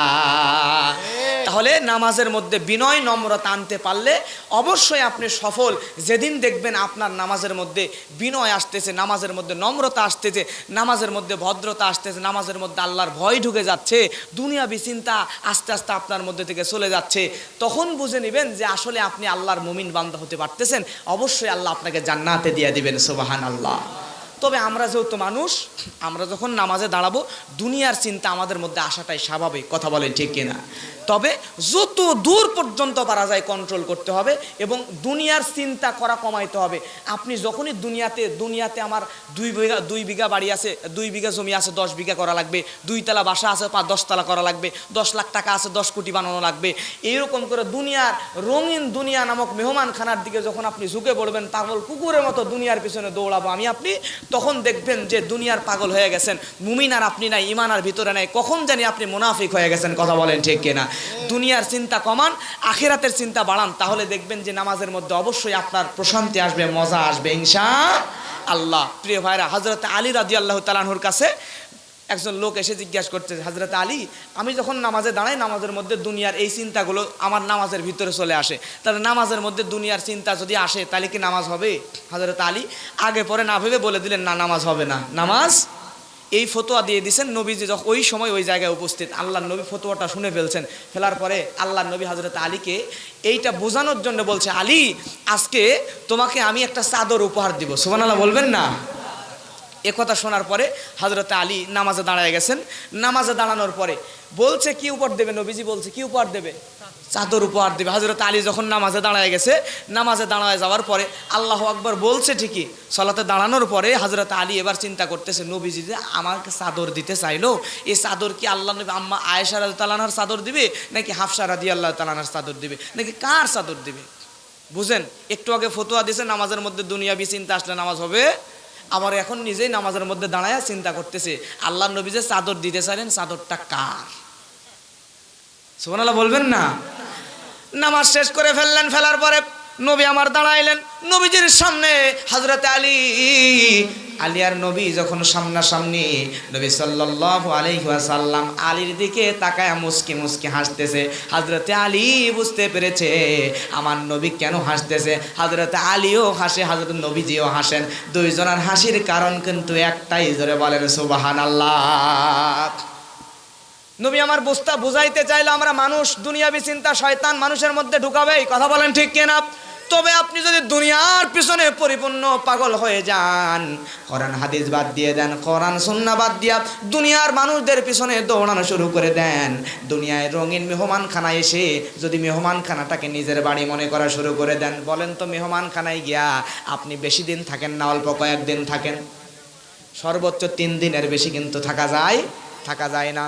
এই দুনিয়াটাও আমাদের জন্য মেহমানখানা, নির্দিষ্ট একটা টাইমের পরে সবাইকে চলে যাওয়া লাগবে। কথা বলেন ঠিক কিনা? কিন্তু দুনিয়া নামক মেহমানখানা আসার পরে এটাকে যদি আমরা এই চাকচিক্যময় রঙিন দুনিয়াকে দেখে আমার নিজের বাড়ি মনে করে, এখানকে চিরস্থায়ী মনে করে যদি আবাদ করা শুরু করে দিই, তাহলে জাহান্নাম ছাড়া কোনো উপায় নাই। কথা বলেন ঠিক কিনা? এজন্য দুনিয়া নামক রঙিন এই মেহমানখানা থেকে পাগল হওয়া যাবে না। নামাজের মধ্যে বিনয় আনা লাগবে, নামাজের মধ্যে নম্রতা আনা লাগবে। এখন আসেন, আল্লাহ রব্বুল আলামিন বলবেন 2 নাম্বার গুণ। কয় নাম্বার? মুমিনরা অবশ্যই সফল কাম, কদ আফলাহাল মুমিনুন, অবশ্যই মুমিনরা সফল কাম। কারা সফল? যাদের 7টা গুণ আছে। 1 নাম্বার গুণ নামাজে বিনয়, নামাজে বিনয়, নামাজে নম্র। 2 নাম্বার গুণ আল্লাহ রাব্বুল আলামিন বলেন والذين هم عن اللغو معرضون। 2 নাম্বার গুণ আল্লাহ রাব্বুল আলামিন জানা দেয় ওই সকল মুমিন বান্দারা সফল যেই মুমিন বান্দারা অসার ক্রিয়াকলাপ অর্থাৎ অপ্রয়োজনীয় কার্যকলাপ থেকে নিজেকে বিরত রাখে। আল্লাহু আকবার। অপ্রয়োজনীয় কাজ কারবার করা যাবে। এই যে স্মার্টফোন, আমাদের সমাজের যুবকগুলা একটুখানি সময় পেলেই এই স্মার্টফোনের মধ্যে ঢুকে যায়। ঢুকে যাওয়ার পরে এই যে মোবাইলের মধ্যে গেমস খেলে, কি খেলে না? আমাদের সমাজে কিছু যুবক আছে, দেখবেন মোবাইল হাতে নেয়, গুলি কর গুলি কর গুলি কর গুলি কর, মোল্লাম মোল্লাম মোল্লাম, গুলি কর গুলি কর। আসে না না, আসে না না, আসে না নাই? অনলাইনের মধ্যে কয়েকদিন আগেই দেখলাম একজন ছেলে পায়ের মধ্যে লোহার শিকল দিয়া, লোহার বেড়ি দিয়ে বাঁধা, ওই শিকলটা গাছের সঙ্গে বেঁধে রেখেছে। ওই ছেলেটা হাতের মধ্যে পঞ্চের একটা স্যান্ডেল নিয়েছে, নেওয়ার পরে এভাবে বলতেছে গুলি কর গুলি কর গুলি কর, মোল্লাম মোল্লাম মোল্লাম, গুলি কর গুলি কর। আমি চিন্তা করি আজব কাণ্ড কারখানা এরকম কেন করছে? খোঁজ খবর নিয়ে দেখলাম আসলে এই ছেলেটা কিছুদিন আগে সুস্থ সবল ছিল, মোবাইলের মধ্যে ফ্রি ফায়ার, পাবজি নামক গেমসগুলো খেলতে খেলতে এই যুবকটা গেমস তার মাইন্ডটাকে এমনভাবে কনভার্ট করে নিয়েছে, এই যুবকটা গেমস খেলতে খেলতে মানসিক ভারসাম্য হারায়া এখন রাস্তার পাগল হয়ে গেছে। জোরে বলেন নাউজুবিল্লাহ। তাহলে আমাদের যে সমাজের যুবকগুলা মোবাইলের মধ্যে গেমস নিয়ে পাগল, মোবাইলের মধ্যে গান নিয়ে পাগল, মোবাইলের মধ্যে নাটক নিয়ে পাগল, মোবাইলের মধ্যে সিনেমা নিয়ে পাগল, এই যুবকগুলো কিন্তু জান্নাতে যাইতে পারবে না। ও যুবক, দুনিয়ার জমিনে আল্লাহ রাব্বুল আলামিন আমাদের সবাইকে একটা উদ্দেশ্য দিয়ে পাঠায়েছেন। আমরা ভুলে গেছি আমাদের পরিচয়, কি কারণে আল্লাহ আমাদের দুনিয়ায় পাঠিয়েছেন। এই উদ্দেশ্যটাই কিন্তু আমরা এখন ভুলে গেছি। কথা বলেন ঠিক কিনা? আমরা নিজেদের পরিচয় ভুলে গেছি।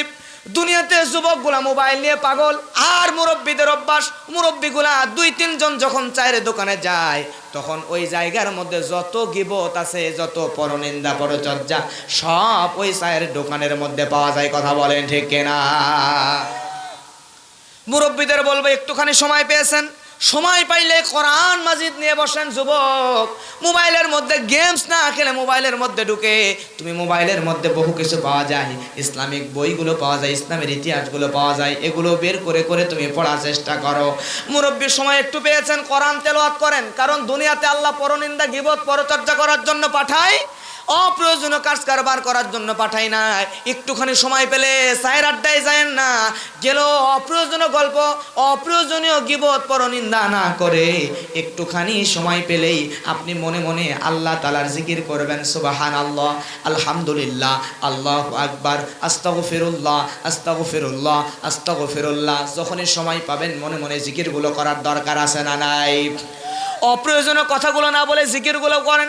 যখনই সময় পাচ্ছেন তখনই জিকিরগুলো করেন, আপনার সম্মান ইজ্জত বাড়ায় দিবেন। জোরে বলেন কে? সময় পেলেই।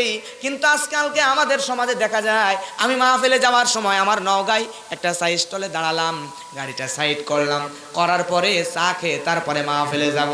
নামার পরে দেখলাম আহারে কয়েকজন লোক বসে আছে, তার মধ্যে একজন কথা বলতেছে, 10টা কথার মধ্যে মনে হয় 8টায় গালি দিতেছে। কি দিতেছে? এদিকে আসেন এরকম লোক, অপ্রয়োজনীয় কারোর সাথে ঝগড়া বিবাদ, এমনি কথা বলতে, সাধারণ কথা, কথার মধ্যেও সাধারণ কথা বলছে আর গালি দিচ্ছে, কথা বলছে আর গালি দিচ্ছে। এরকম আসে না নাই? আসে না নাই? এই যে অপ্রয়োজনীয় গালিগুলো দিচ্ছেন, অপ্রয়োজনীয় কথাগুলো বলতেছেন, এর কারণে আল্লাহর দরবারে কি জবাবদেহি করা লাগবে না?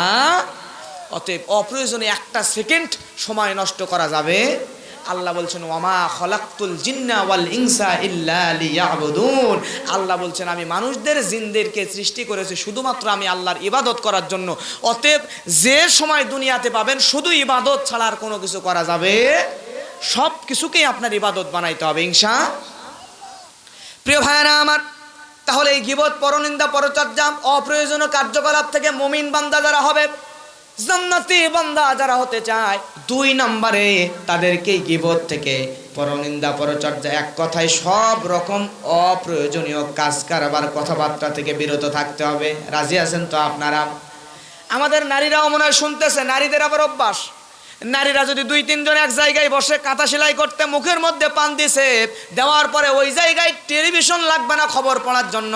আমেরিকার মধ্যে কি ঘটলো, কার বউ নিয়ে কে পালায়া গেল, কার মেয়ের সঙ্গে কার ছেলে প্রেম করে, ভালোবাসা করে, দুনিয়ার সব খবরগুলা ওই 2-3 জন মহিলা এক জায়গায় হলে ওই গীবতের মধ্যে পাওয়া যায়। কথা বলেন ঠিক কিনা? খবরের কাগজ পড়া লাগে না, 2-3 জন নারী এক জায়গায় হলে যত গীবত দুনিয়ার সব ওই জায়গায় চলে আসে। অতএব মা বোনেরা, এই সমস্ত আচরণ থেকে, এই সমস্ত কাজ কারবার থেকে আমাদেরকে বিরত থাকার দরকার। জোরে বলেন আছে না নাই? প্রিয় ভাইরা, তাহলে মুমিন বান্দা হতে চাইলে 2 নাম্বার গুণ হলো সব অপ্রয়োজনীয় কাজ থেকে আমাদেরকে বিরত থাকা লাগবে ইনশাআল্লাহ। এখন আসেন আল্লাহ রাব্বুল আলামিন 3 নম্বরে বলছেন, ওয়াল্লাযীনা হুম লিযাকাতি ফাইলুন। আল্লাহু আকবার। আল্লাহ রাব্বুল আলামিন 3 নম্বরে জানায়া দেয়, আরে দুনিয়ার মানুষরা তোমরা শোনো, মুমিন বান্দাদের 3 নাম্বার গুণ হলো, তারাই হলো মুমিন বান্দা যারা যাকাত দানে সক্রিয়। জোরে বলেন সুবহানাল্লাহ। তাহলে আমি আপনি যদি জান্নাতি হতে চাই, মুমিন বান্দা হতে চাই, যাকাত দেওয়ার দরকার। জোরে বলেন আছে না নাই? কিন্তু আমাদের সমাজের মধ্যে, প্রত্যেকটা মানুষের মধ্যে এইটা একটা বড় দুর্বলতা। আমাদের যখন যাকাত দেওয়ার সম্পদ তৈরি হয়ে যায়, তখন কিন্তু আমরা যাকাত দিতে উদাসীনতা করি, ঠিক কিনা? আমাদের সমাজের ধনী সম্প্রদায়, যার 10 লাখ টাকা যাকাত দেওয়া লাগবে, সে 20,000 টাকা যাকাত দিচ্ছে, তাও আবার সবচেয়ে কমা শাড়ি লুঙ্গিগুলো কিনে এমনভাবে মানুষদেরকে সিরিয়াল করে বাড়িতে ডাইকা এমনভাবে দিচ্ছে যে মানুষের পায়ের নিচে চাপা পড়ে আর একজন মানুষ মরে যায় বর্তমান সমাজে। কথা বলে ঠিক কিনা? প্রিয় ভাইরা, কিন্তু ওই যে যাকাতের টাকা, এই টাকাটা আমার টাকা হলেও আমার নয়, এই টাকাটা আসল অধিকার হচ্ছে ওই গরিব মানুষ যারা যাকাত পাওয়ার যোগ্যতা রাখে। জোরে বলেন ঠিক কিনা? এই টাকা সবগুলো ওই মানুষদেরকে বুঝাইয়া দেওয়া, এটা আমাদের দায়িত্ব। কিন্তু আমার মনের মতো করে লাগবে একটা জিনিস আর আমি কিনে দিচ্ছি আর একটা, এই কাজ করলে কিন্তু আমরা মুমিন বান্দা হতে পারবো। প্রিয় ভাইরা আমার, আল্লাহর নবী হযরত মূসা আলাইহিস সালাম, আর সময় নিব না, 10 মিনিট হয়তোবা, সর্বোচ্চ 10 মিনিট। হ্যাঁ ইনশাআল্লাহ। আচ্ছা, আর 10 মিনিটের মধ্যে ইনশাআল্লাহ আপনাদেরকে ছেড়ে দিব। 2-1 জনের হয়তো ঘুম হচ্ছে, সারা বছর একদিন তো হঠাৎ করে ঘুমায় নাই তো। আচ্ছা, আবার বেশি বেশি করেন না, আমি 10-15 মিনিটের মধ্যে গোছায় আনার চেষ্টা করতেছি আলোচনা ইনশাআল্লাহ। উঠা বসা করবেন না, সবাই বসেন, অল্প সময়। আমি তো বলছি ধৈর্যের বাচ্চুতি ভাঙার আগেই ছেড়ে দেবে ইনশাআল্লাহ। প্রিয় ভাইয়ের আমার, আল্লাহর নবী হযরত মূসা আলাইহিস সালাম, হযরত মূসা আলাইহিস সালাম তার উম্মত কারুনের কাছে চলে গেল। যাওয়ার পরে কারুনকে বলছে, কারুন, তোমাকে আল্লাহ এত বেশি সম্পদ দিয়েছে, এত বেশি সম্পদ দিয়েছে যে সম্পদের তো যাকাত দেওয়া লাগবে।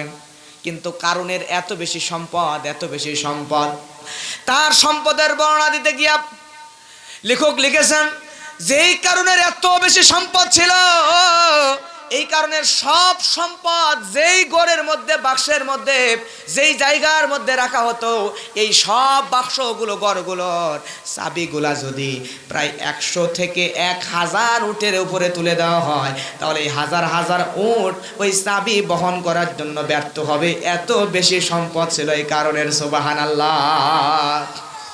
তাহলে চিন্তা করে দেখেন, তাকে যাকাতই দেওয়া লাগবে কয়েক হাজার কোটি টাকা। সুবহানাল্লাহ বলবেন না? এত টাকা যাকাত একজন কৃপণ মানুষ কি দিতে চাইবে? কারণ কয়, নিজে এত কষ্ট করে সম্পদ উপার্জন করছি, তুমি মূসা, তোমার জন্য আবার আমি যাকাত দিতে যাবো কে? যাকাত টাকাত দেওয়া যাবে না, তুমি গোপনে আমার কাছে আসো, তোমার গোপনে কিছু দিয়ে দিব না, তুমি চুপ থাকবা। মানে ঘুষ দিতে চাই, নাউজুবিল্লাহ বলবেন না? আল্লাহর নবী মূসা কারণের এই প্রস্তাবে কি মেনে নেবে? হযরত মূসা আলাইহিস সালাম সঙ্গে সঙ্গে বলে, কারুন, তোমাকে যাকাত দেওয়াই লাগবে। বিধান জোরে বলেন কার? আল্লাহর বিধান, যাকাত তোমাকে দেওয়াই লাগবে।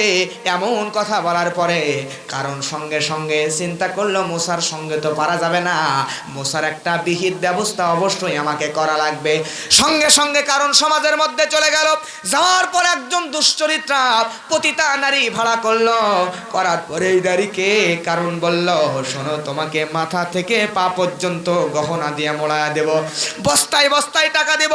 শর্ত হলো, ওই যে নবী মূসা, ওই নবী মূসার বিরুদ্ধে ভরা মজলিসের মধ্যে তোমাকে বলা লাগবে, ওই মূসা তোমার সঙ্গে খারাপ কাজের প্রস্তাব দেয়, চিৎকার দিয়ে বলেন নাউজুবিল্লাহ। এমন কথা যখন বলল, শোনার পরে আল্লাহর নবী মূসা আলাইহিস সালামের বিরুদ্ধে ষড়যন্ত্র শুরু করল। প্রিয় ভাইরা আমার, এইবার এই নারী প্রস্তাবে রাজি হয়ে গেল।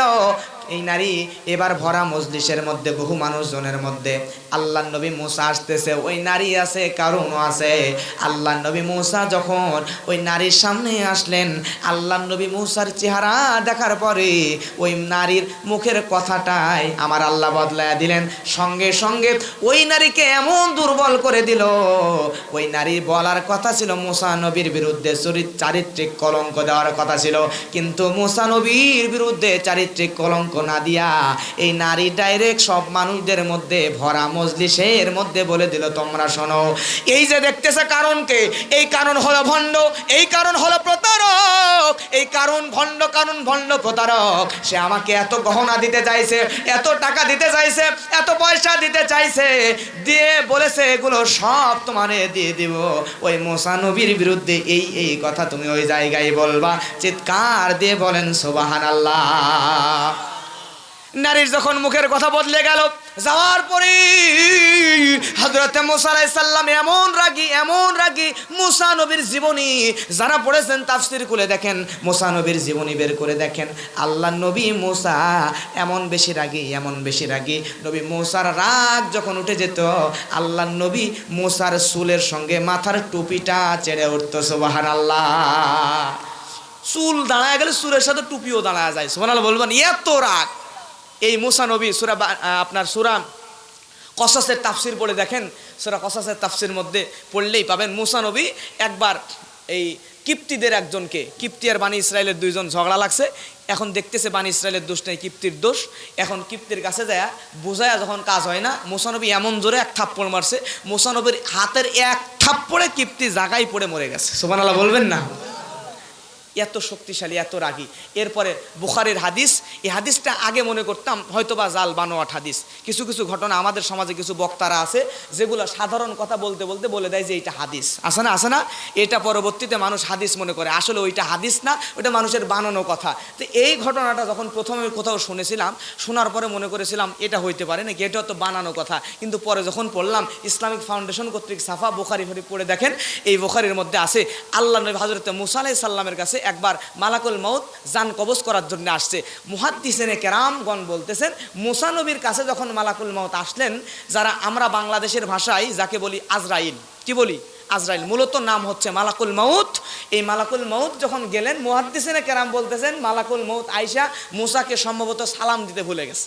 সালাম দিতে ভুলে যাইয়া কাছে গেছে, যা বলতেছে, হযরত মূসা, আমি আপনার জান কবজ করার জন্য আসছি। মূসা নবী কয়, তো কি হয়েছে? সুবহানাল্লাহ বলবেন না? আসছো তো কি হয়েছে, এদিকে আস। যেই না কাছে আসছে মালাকুল মউত, উনি তো মানুষের শুরুতে আসছে, এমন জোরে এক থাপ্পড় মারছে, এক থাপ্পড় একটা চোখ বের হয়ে গেছে। সুবহানাল্লাহ বলবেন না? এত রাগে, চিন্তা করে দেখেন। ওইদিকে যাচ্ছে না, অনেক সময় লাগবে বললে। প্রিয় ভাইরা আমার, হযরত মূসা আলাইহিস সালাম যখন থাপ্পড় মারল, মালাকুল মউত আবার রবের কাছে ফিরে গেল। যাওয়ার পরে বলছে, রব্বুল আলামিন, এই মূসা আমারে এমন করে জান কবজের জন্য গিয়েছিলাম, সে আমারে থাপ্পড় মেরে চোখ তো বের করে ফেলাইছে, আমার তো চোখই অন্ধ করে দিয়েছে। আল্লাহ কি করা যায়? আল্লাহ রব্বুল আলামিন জানাচ্ছেন, আরে মালাকুল মউত, তুই এবার যাওয়ার পরে মূসা নবীর একটা অফার দে। প্রিয় ভাইরা আমার, মূসা নবীর কাছে আবার গেল, কিন্তু দ্বিতীয়বারে সালাম দিল। দেওয়ার পরে আসসালামু আলাইকা বলার পরে যখন মূসা নবীর কাছে গেল, যাওয়ার পরে আল্লাহ নবী মূসাকে অফার দিল, নবী মূসা, আপনার বাড়ির সামনে একটা গাধা, এরকম একটা প্রাণী, যেই প্রাণীর মধ্যে প্রচুর লোম বিশিষ্ট একটা প্রাণী, এই প্রাণীর মধ্যে আপনি নবী মূসা যদি চান, ওই প্রাণীর লোম বরাবর আপনি মূসাকে আমার আল্লাহ হায়াত দান করে দিবেন। আল্লাহর নবী মূসা চিন্তা করে ভেবে দেখেন, একটা প্রাণীর শরীরে সর্বোচ্চ 1000, 2000, 1 লাখ লোম থাকবে। 1 লাখ বছরও যদি, 1 লাখ দিনও যদি বেঁচে থাকে, তারপরেও কিন্তু মরাই লাগবে। কথা বলে ঠিক কিনা? কুল্লু নাফসিন যায়িকাতুল মাউত, প্রত্যেক প্রাণীকেই মৃত্যুর স্বাদ আস্বাদন করা লাগবে, ঠিক না? প্রিয় ভাইরা আমার, এইবার হযরত মূসা আলাইহিস সালাম সঙ্গে সঙ্গে চিন্তা করলেন, ভাই মালাকুল মাউত তাইলে কি মরাই লাগবে? হ্যাঁ, আপনাকে অবশ্যই মৃত্যুর স্বাদ আচ্ছাদন করা লাগবে। যত মরাই লাগবে, দেরি করে লাভ কি? এখনই জানটা তুমি কবজ করে নাও। সুবহানাল্লাহ। এই নবী মূসা প্রচন্ড রাগী। নবী মূসার কাছে যখন, প্রিয় ভাইরা আমার, যখন হযরতে মূসা আলাইহিস সালামের কাছে এমন কথা যখন কারণ যখন প্রচার করে দিল, ওই নারী যখন সব স্বীকার করে নিল, নেওয়ার পরে ওই নারীর কথা শোনার পরে নবী মূসার শরীরের মধ্যে এমন বেশি রাগ, আল্লাহর নবী মূসা এত বেশি রাগান্বিত হয়ে গেল, সঙ্গে সঙ্গে আল্লাহর নবী মূসা আল্লাহর কাছে বরদোয়া করা শুরু করে দিল। জোরে বলেন আল্লাহু আকবার। কোরআনে 25 জন নবীর নাম বর্ণিত আছে। এই কোরআনে বর্ণিত 25 জন নবীর জীবনে আমি ফুল পড়ার চেষ্টা করেছি, তাও আবার যেন তেন বানানো কোনো গ্রন্থ থেকে নয়, সবচাইতে অথেন্টিক গ্রন্থ, যেখানে শুধু কোরআন আর হাদিস ছাড়া আজে বাজে রেফারেন্স নাই, এই শুধু কোরআন আর হাদিস আছে, এরকম জায়গা থেকে খুঁজে 25 জন নবীর জীবনে ফুল পড়েছি। 25 জন নবীর জীবনী পড়ে দেখেছি, কোনো নবী কিন্তু তার উম্মতদেরকে সহজে বরদোয়া দিতে চান নাই। যখন একদম ধৈর্যের বাঁধ ভেঙে গেছে, তখনই আল্লাহর কাছ থেকে অনুমতি পাওয়ার পরে বরদোয়া করেছেন। মূসা নবী সাধারণ অবস্থায় বরদোয়া করতেন না, এমনি রাগে। তার মধ্যে আবার নবী মূসাকে যখন এমন করে চারিত্রিক কলঙ্ক দেওয়ার চেষ্টা করলো, তখন আল্লাহর নবী মূসার আর সহ্য হলো না, আল্লাহর কাছে বরদোয়া করা শুরু করলো। বরদোয়ার কারণের হাঁটু পর্যন্ত মাটি গ্রাস করে নিল। এরপরে আস্তে আস্তে কারণের কোমর পর্যন্ত মাটি গ্রাস করে নিল। তারপরে কোমরের বুক কমাই কারণের বুক পর্যন্ত মাটি গ্রাস করে নিল। আল্লাহর নবী মূসা আবারও আল্লাহর কাছে বরদোয়া করলো। বরদোয়া করার কারণে ওই কারণকে পুরাপুরি আল্লাহ জমিন মাটি গ্রাস করে মাটির ভিতরে ঢুকায় নিল। জোরে বলেন আল্লাহু আকবার। প্রিয় ভাইরা আমার, কারণকে যখন মাটিয়ে গিলে ফেললো, মাটির নিচে একদম হজম করে ফেললো, মাটির নিচে ঢুকায় ফেললো জীবিত অবস্থায়।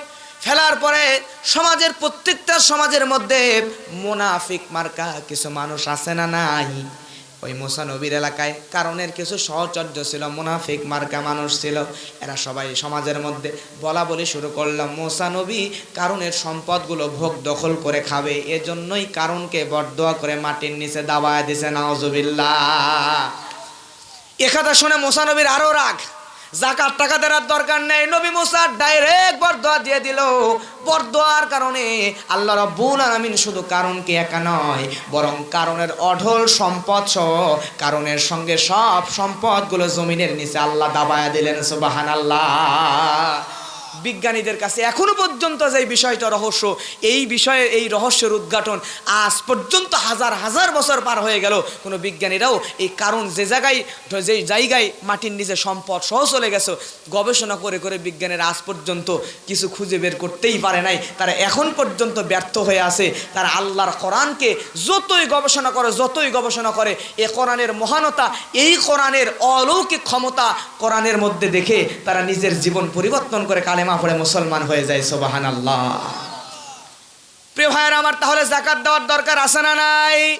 আমাদের সমাজের মানুষগুলা যদি এরকম করে যাকাত ঠিক মতো আদায় করত, তাহলে আমাদের সমাজের মধ্যে কোনো ফকির মিসকিন ভিক্ষুক খুঁজে পাওয়া যেত না, ঠিক কিনা?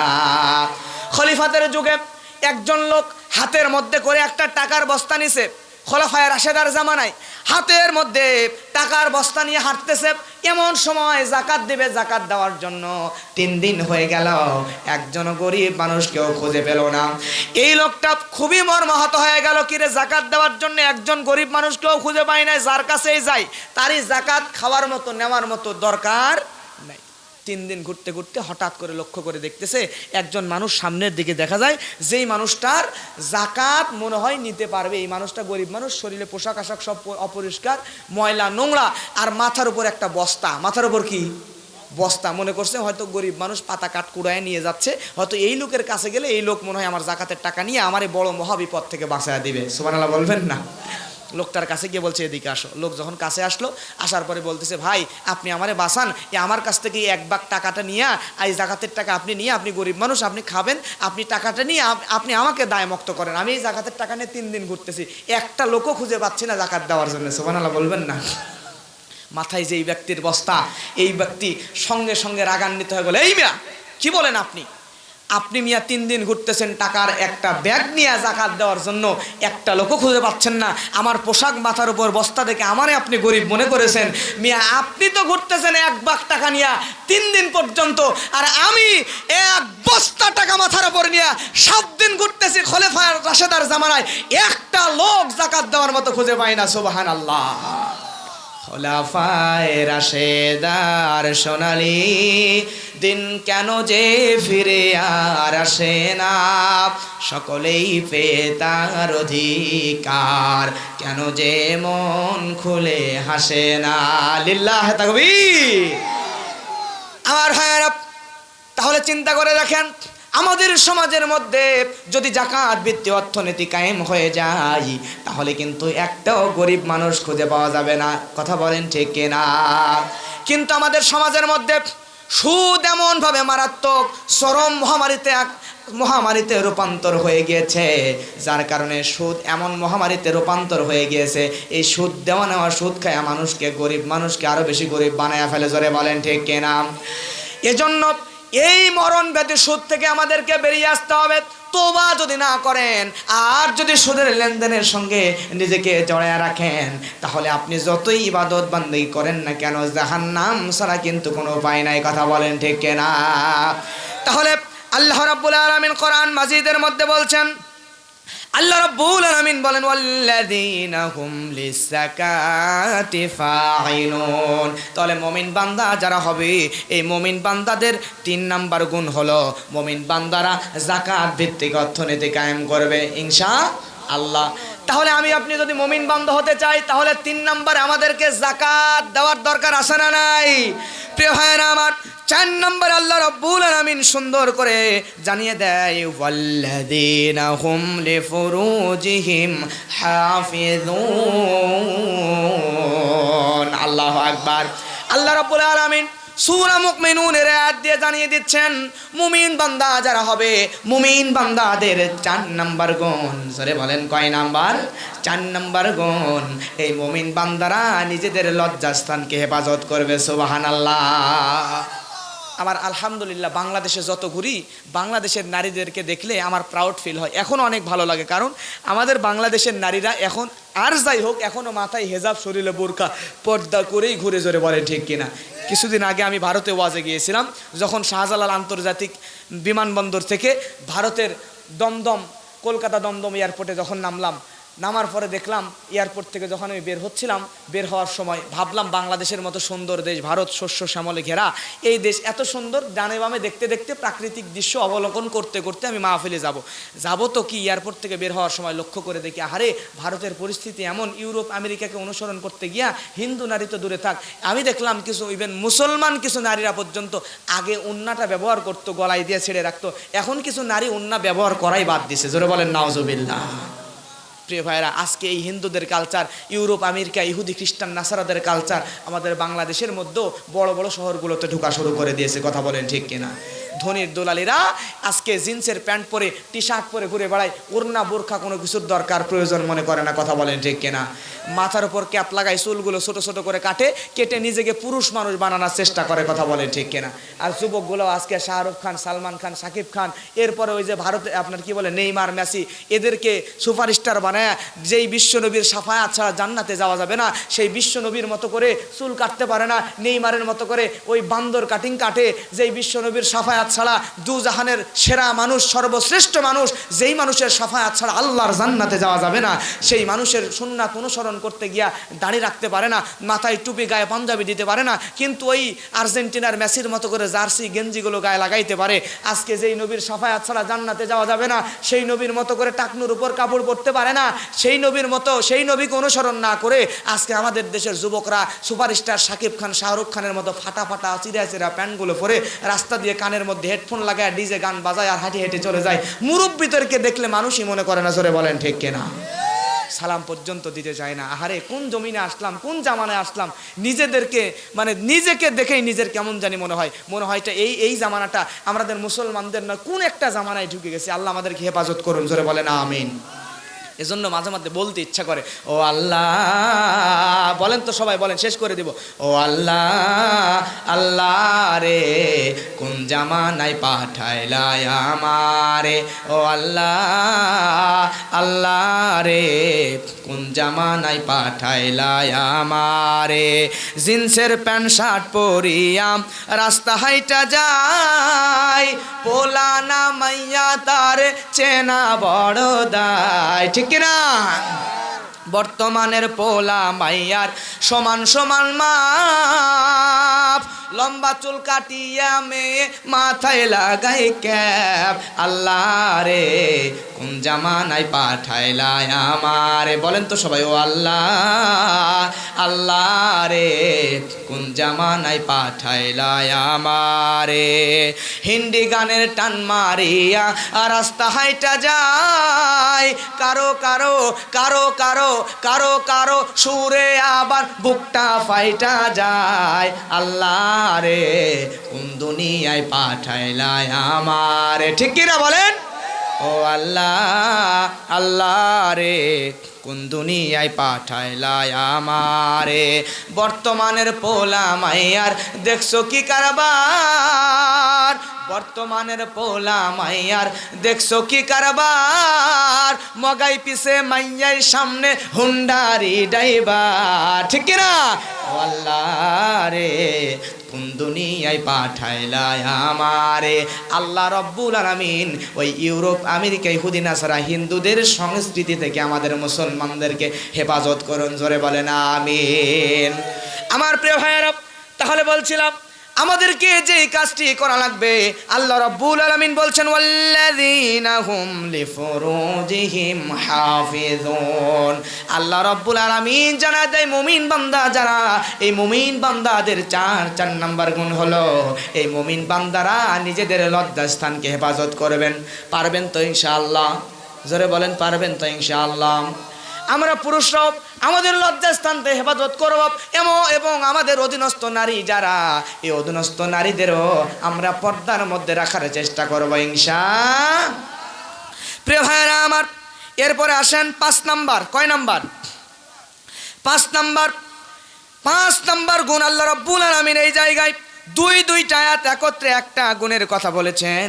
আল্লাহ বলেন, যারা জানেন আমার সঙ্গে পড়েন, আল্লাহ রাব্বুল আলামিন বলেন, ইল্লা আলা আজওয়াজিহিম আও মা মালাকাত আইমানুহুম ফা ইন্নাহুম গায়রু মালুমিন। আল্লাহু আকবার। ফামান ইবতাগা ওয়ারাআ যালিকা ফাউলাইকা হুমুল আদুন।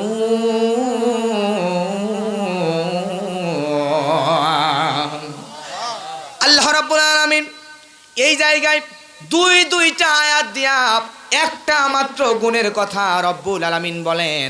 আল্লাহ প্রথমে বলেন ইল্লা আলা আজওয়াজিহুম। আল্লাহ রব্বুল আলামিন প্রথমে এই জায়গায় সুন্দর করে বলে দিচ্ছেন 6 নাম্বার আয়াত দিয়া। কয় নাম্বার? 6 নাম্বার আয়াত দিয়া সূরা আল মুমিনুনের 6 নাম্বার আয়াতে আল্লাহ রব্বুল আলামিন জানায় দেয়, যারা নিজেদের বউ, অর্থাৎ আল্লাহ কোরআনের ভাষায় বাংলা ভাষায় আসতেছে পত্নী। আল্লাহ রব্বুল আলামিন জানায় দেয়, যারা নিজেদের বউ এবং অধিকারভুক্ত দাসী, যারা নিজেদের পত্নী এবং অধিকারভুক্ত দাসী ব্যতীত অন্য কোনো জায়গায় যা সীমা লঙ্ঘন করে না। তার মানে আপনার বউ আছে না নাই? দাসপ্রথা তো এখন নাই। তাহলে আল্লাহ রাব্বুল আলামিন আয়াত দিয়ে জানিয়ে দিচ্ছেন মুমিন বান্দা হলো তারাই হলো মুমিন বান্দা। 5 নাম্বার গুণ হলো, যেই বান্দাগুলো 1 নাম্বার তাদের নিজেদের বউ ছাড়া অন্য জায়গায় যাবে না, অন্য জায়গায় যায় নিন্দনীয় হবে না, কলঙ্কিত হবে না। এবং যেই বান্দাগুলা আমার আল্লাহ তাআলা জানায় দিচ্ছেন স্ত্রী আর বউ ছাড়া অন্য জায়গায় যা নিন্দনীয় হবে না এবং নিজেকে সীমালঙ্ঘন করবে না। তার মানে সীমালঙ্ঘন বলতে এখানে আল্লাহ তাআলা বুঝিয়েছেন, আমাদের সমাজে সীমালঙ্ঘন আছে না নাই? আমাদের সমাজে মহামরণ ব্যাধিগুলোর মধ্যে একটা হলো স্বামী আর স্ত্রীর পরকিয়া, আছে না নাই? প্রিয় ভাইরা, এটা একটা মহামারী। এই যে স্মার্টফোন, অ্যান্ড্রয়েড মোবাইল, এই মোবাইলের মাধ্যমে আল্লাহ বলছেন মুমিন বান্দা তারা যারা স্ত্রী নিয়ে খুশি থাকবে, স্ত্রী ছাড়া অন্যদিকে যাবে, সীমা লঙ্ঘন করবে না। যদি করে তাহলে তারা কি সীমা লঙ্ঘনকারী। কিন্তু আজকে আমাদের হাতে স্মার্টফোন, স্বামীর হাতেও স্মার্টফোন, বউয়ের হাতেও স্মার্টফোন। স্মার্টফোন এই মোবাইল নিয়ে স্বামী একজনের সাথে, বউ থাকতে আরেকজন নারীর সাথে সম্পর্ক, এবং বউ স্বামী থাকতে আরেকজন পুরুষের সাথে সম্পর্ক। কথা বলেন ঠিক কিনা? একই বিছানায় স্বামী আর স্ত্রী, স্বামী আছে বিছানার খাটের ওই পাশে, বউ আছে এই পাশে, স্বামীর কাছে এক মোবাইল, বউয়ের কাছে আর এক মোবাইল। স্বামী বউয়ের সামনেই বিছানার ওই মাথায় নারীর সাথে চ্যাটিং ফিটিং করে, বউ স্বামীর সামনে বিছানার ওই পাশে আর একজন পুরুষের সঙ্গে চ্যাটিং ফিটিং করে, আর এইদিকে ছোট্ট বাচ্চা কান্নাকাটি করে, তার মনে হয় বাপও নাই মাও নাই। জোরে বলেন ঠিক কিনা? এটাই বর্তমান সময়ে চলছে প্রিয় ভাইরা। এই পরকীয়া থেকে যদি আমি আপনি বের হয়ে না আসতে পারি, এই পরকীয়া থেকে বের হয়ে না আসতে পারলে আমি আপনি সীমা লঙ্ঘনকারী। নিজের স্ত্রী, নিজের বউয়ে প্রত্যেকটা পুরুষকে খুশি থাকা লাগবে। আর আমার মায়েদেরকে বলছে, মা আপনার স্বামী যেমনই হোক না কেন, আপনার স্বামীতেই আপনার খুশি থাকা লাগবে। যদি স্বামী ছাড়া সীমা লঙ্ঘন করেন তাহলে আপনি মুমিন বান্দা নন, আপনি সফল নন, আপনি জান্নাতে যাইতে পারবেন। প্রিয় ভাইরা, তাহলে মুমিন বান্দার 5 নাম্বার গুণ। কয় নাম্বার?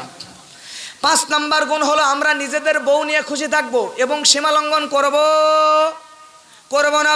এরপর আল্লাহ রাব্বুল আলামিন সূরাল মুমিনুনের পরের আয়াতের মধ্যে রব্বুল আলামিন সুন্দর করে বলে দিচ্ছেন, ওয়াল্লাযীনা হুম লিআমানাতিহিম ওয়া আহাদিহিম রাউন। আল্লাহু আকবার। এবার গুণ আসলো 6 নাম্বার। কয় নাম্বার? 6 নাম্বার গুণে আল্লাহ রাব্বুল আলামিন বলেন, আরে দুনিয়ার মানুষ, এর মধ্যে আল্লাহ দুইটা গুণের কথা বললেন, দুইটা মিলে একটা গুণ। আল্লাহ রাব্বুল আলামিন সুন্দর করে জানায় দেয়, আরে দুনিয়ার মানুষ, তোমরা যেই কাজটি করবা সেইটা হলো 1 নম্বরে তোমরা আমানতদারি হবা। আমানতদারি হওয়ার দরকার। জোরে বলেন আছে না নাই? আরো জোরে বলেন আছে না নাই? আল্লাহ বলছেন তোমরা 1 নম্বরে আমানতদারি হবা। আমানত দেওয়া লাগবে, নিজেকে আমানতদার বানাবা, এবং প্রতিশ্রুতি যেটা দিবা, এই ওয়াদা যেটা করবা, এই ওয়াদা আর প্রতিশ্রুতি অবশ্যই তোমাকে রক্ষা করা লাগবে। করার দরকার আছে না নাই? কিন্তু আমাদের সমাজে দেখবেন, মনে করেন ঢাকা থেকে একজন লোক আপনাদের বাসা আসতেছে, আসার সময় সেই লোকটা ঢাকা গাবতলী কেবল পার হয়েছে, আপনি ফোন দিয়ে বলতেছেন ভাই কোথায়, তো বলতেছেন সাতক্ষীরা শহরের কাছাকাছি। আছে না নাই? আছে না নাই? আছে, ঢাকায় বলতেছে সাতক্ষীরা। এই সমস্ত অভ্যাস যদি আমার আপনার মধ্যে থাকে তাহলে পরিত্যাগ করার দরকার। জোরে বলেন আছে না নাই? প্রিয় ভাইরা আমার, তাহলে আমাদেরকে 6 নম্বর গুণ, আপনি আমি যদি জান্নাতি হতে চাই, জান্নাতে যদি আমি আপনি যাইতে চাই, তাহলে আমাকে আপনাকে আমানতদার হওয়া লাগবে এবং প্রতিশ্রুতি রক্ষা করা লাগবে। ওয়াদা খেলাপ করা যাবে না। যদি প্রতিশ্রুতি রক্ষা করতে পারেন, আমানত রক্ষা করতে পারেন, আল্লাহ রব্বুল আলামিন জানায় দেয়, তাহলে অবশ্যই অবশ্যই আল্লাহ আপনাকে জান্নাতের ভিতরে ঢুকিয়ে দেবেন। সুবহানাল্লাহ। প্রিয় ভাইরা আমার, লম্বা না করে সংক্ষিপ্ত করে ছেড়ে দিই।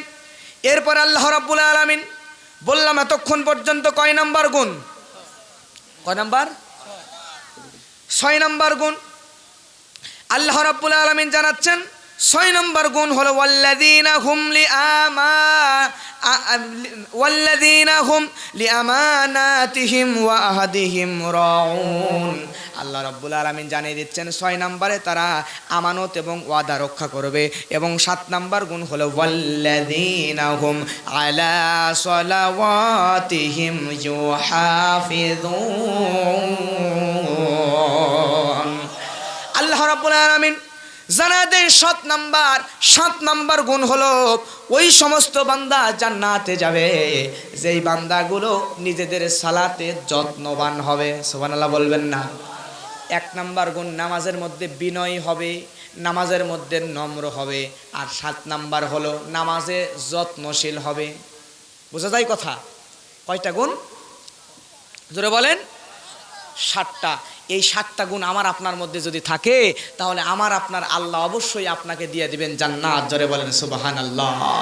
আল্লাহ বলছেন এ কথা বলার পরে ওয়াল্লাযীনা হুম আলা সালাওয়াতিহিম ইউহাফিজুন, আল্লাহ বলছেন যারা নামাজের মধ্যে, যেই মানুষগুলা নামাজের যত্নশীল হবে এই মানুষগুলা হচ্ছে 7 নম্বরে মুমিন বান্দা। তারপর আল্লাহ বলছেন উলাইকা হুমুল ওয়ারিসুন, তারা অধিকারী হবে, তারা ওয়ারিস হবে। জোরে বলেন আল্লাহু আকবার। কিসের ওয়ারিস হবে? আল্লাহ বলেন ওয়াল্লাযীনা হুম আলা সালাওয়াতিহিম ইউহাফিজুন, আল্লাহ বলেন উলাইকা হুমুল ওয়ারিসুন আল্লাযীনা ইয়ারিসুনাল ফিরদাউস হুম ফিহা খালিদুন।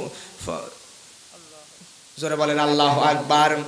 ওই আয়াতে আল্লাহ শেষে ওই কথাই বলছেন উলাইকা হুমুল ওয়ারিসুন আল্লাযীনা ইয়ারিসুনাল ফিরদাউস, আল্লাহ তাদেরকে জান্নাতুল ফিরদাউসের অধিকারী বানায় দিবেন। জোরে বলেন আল্লাহু আকবার।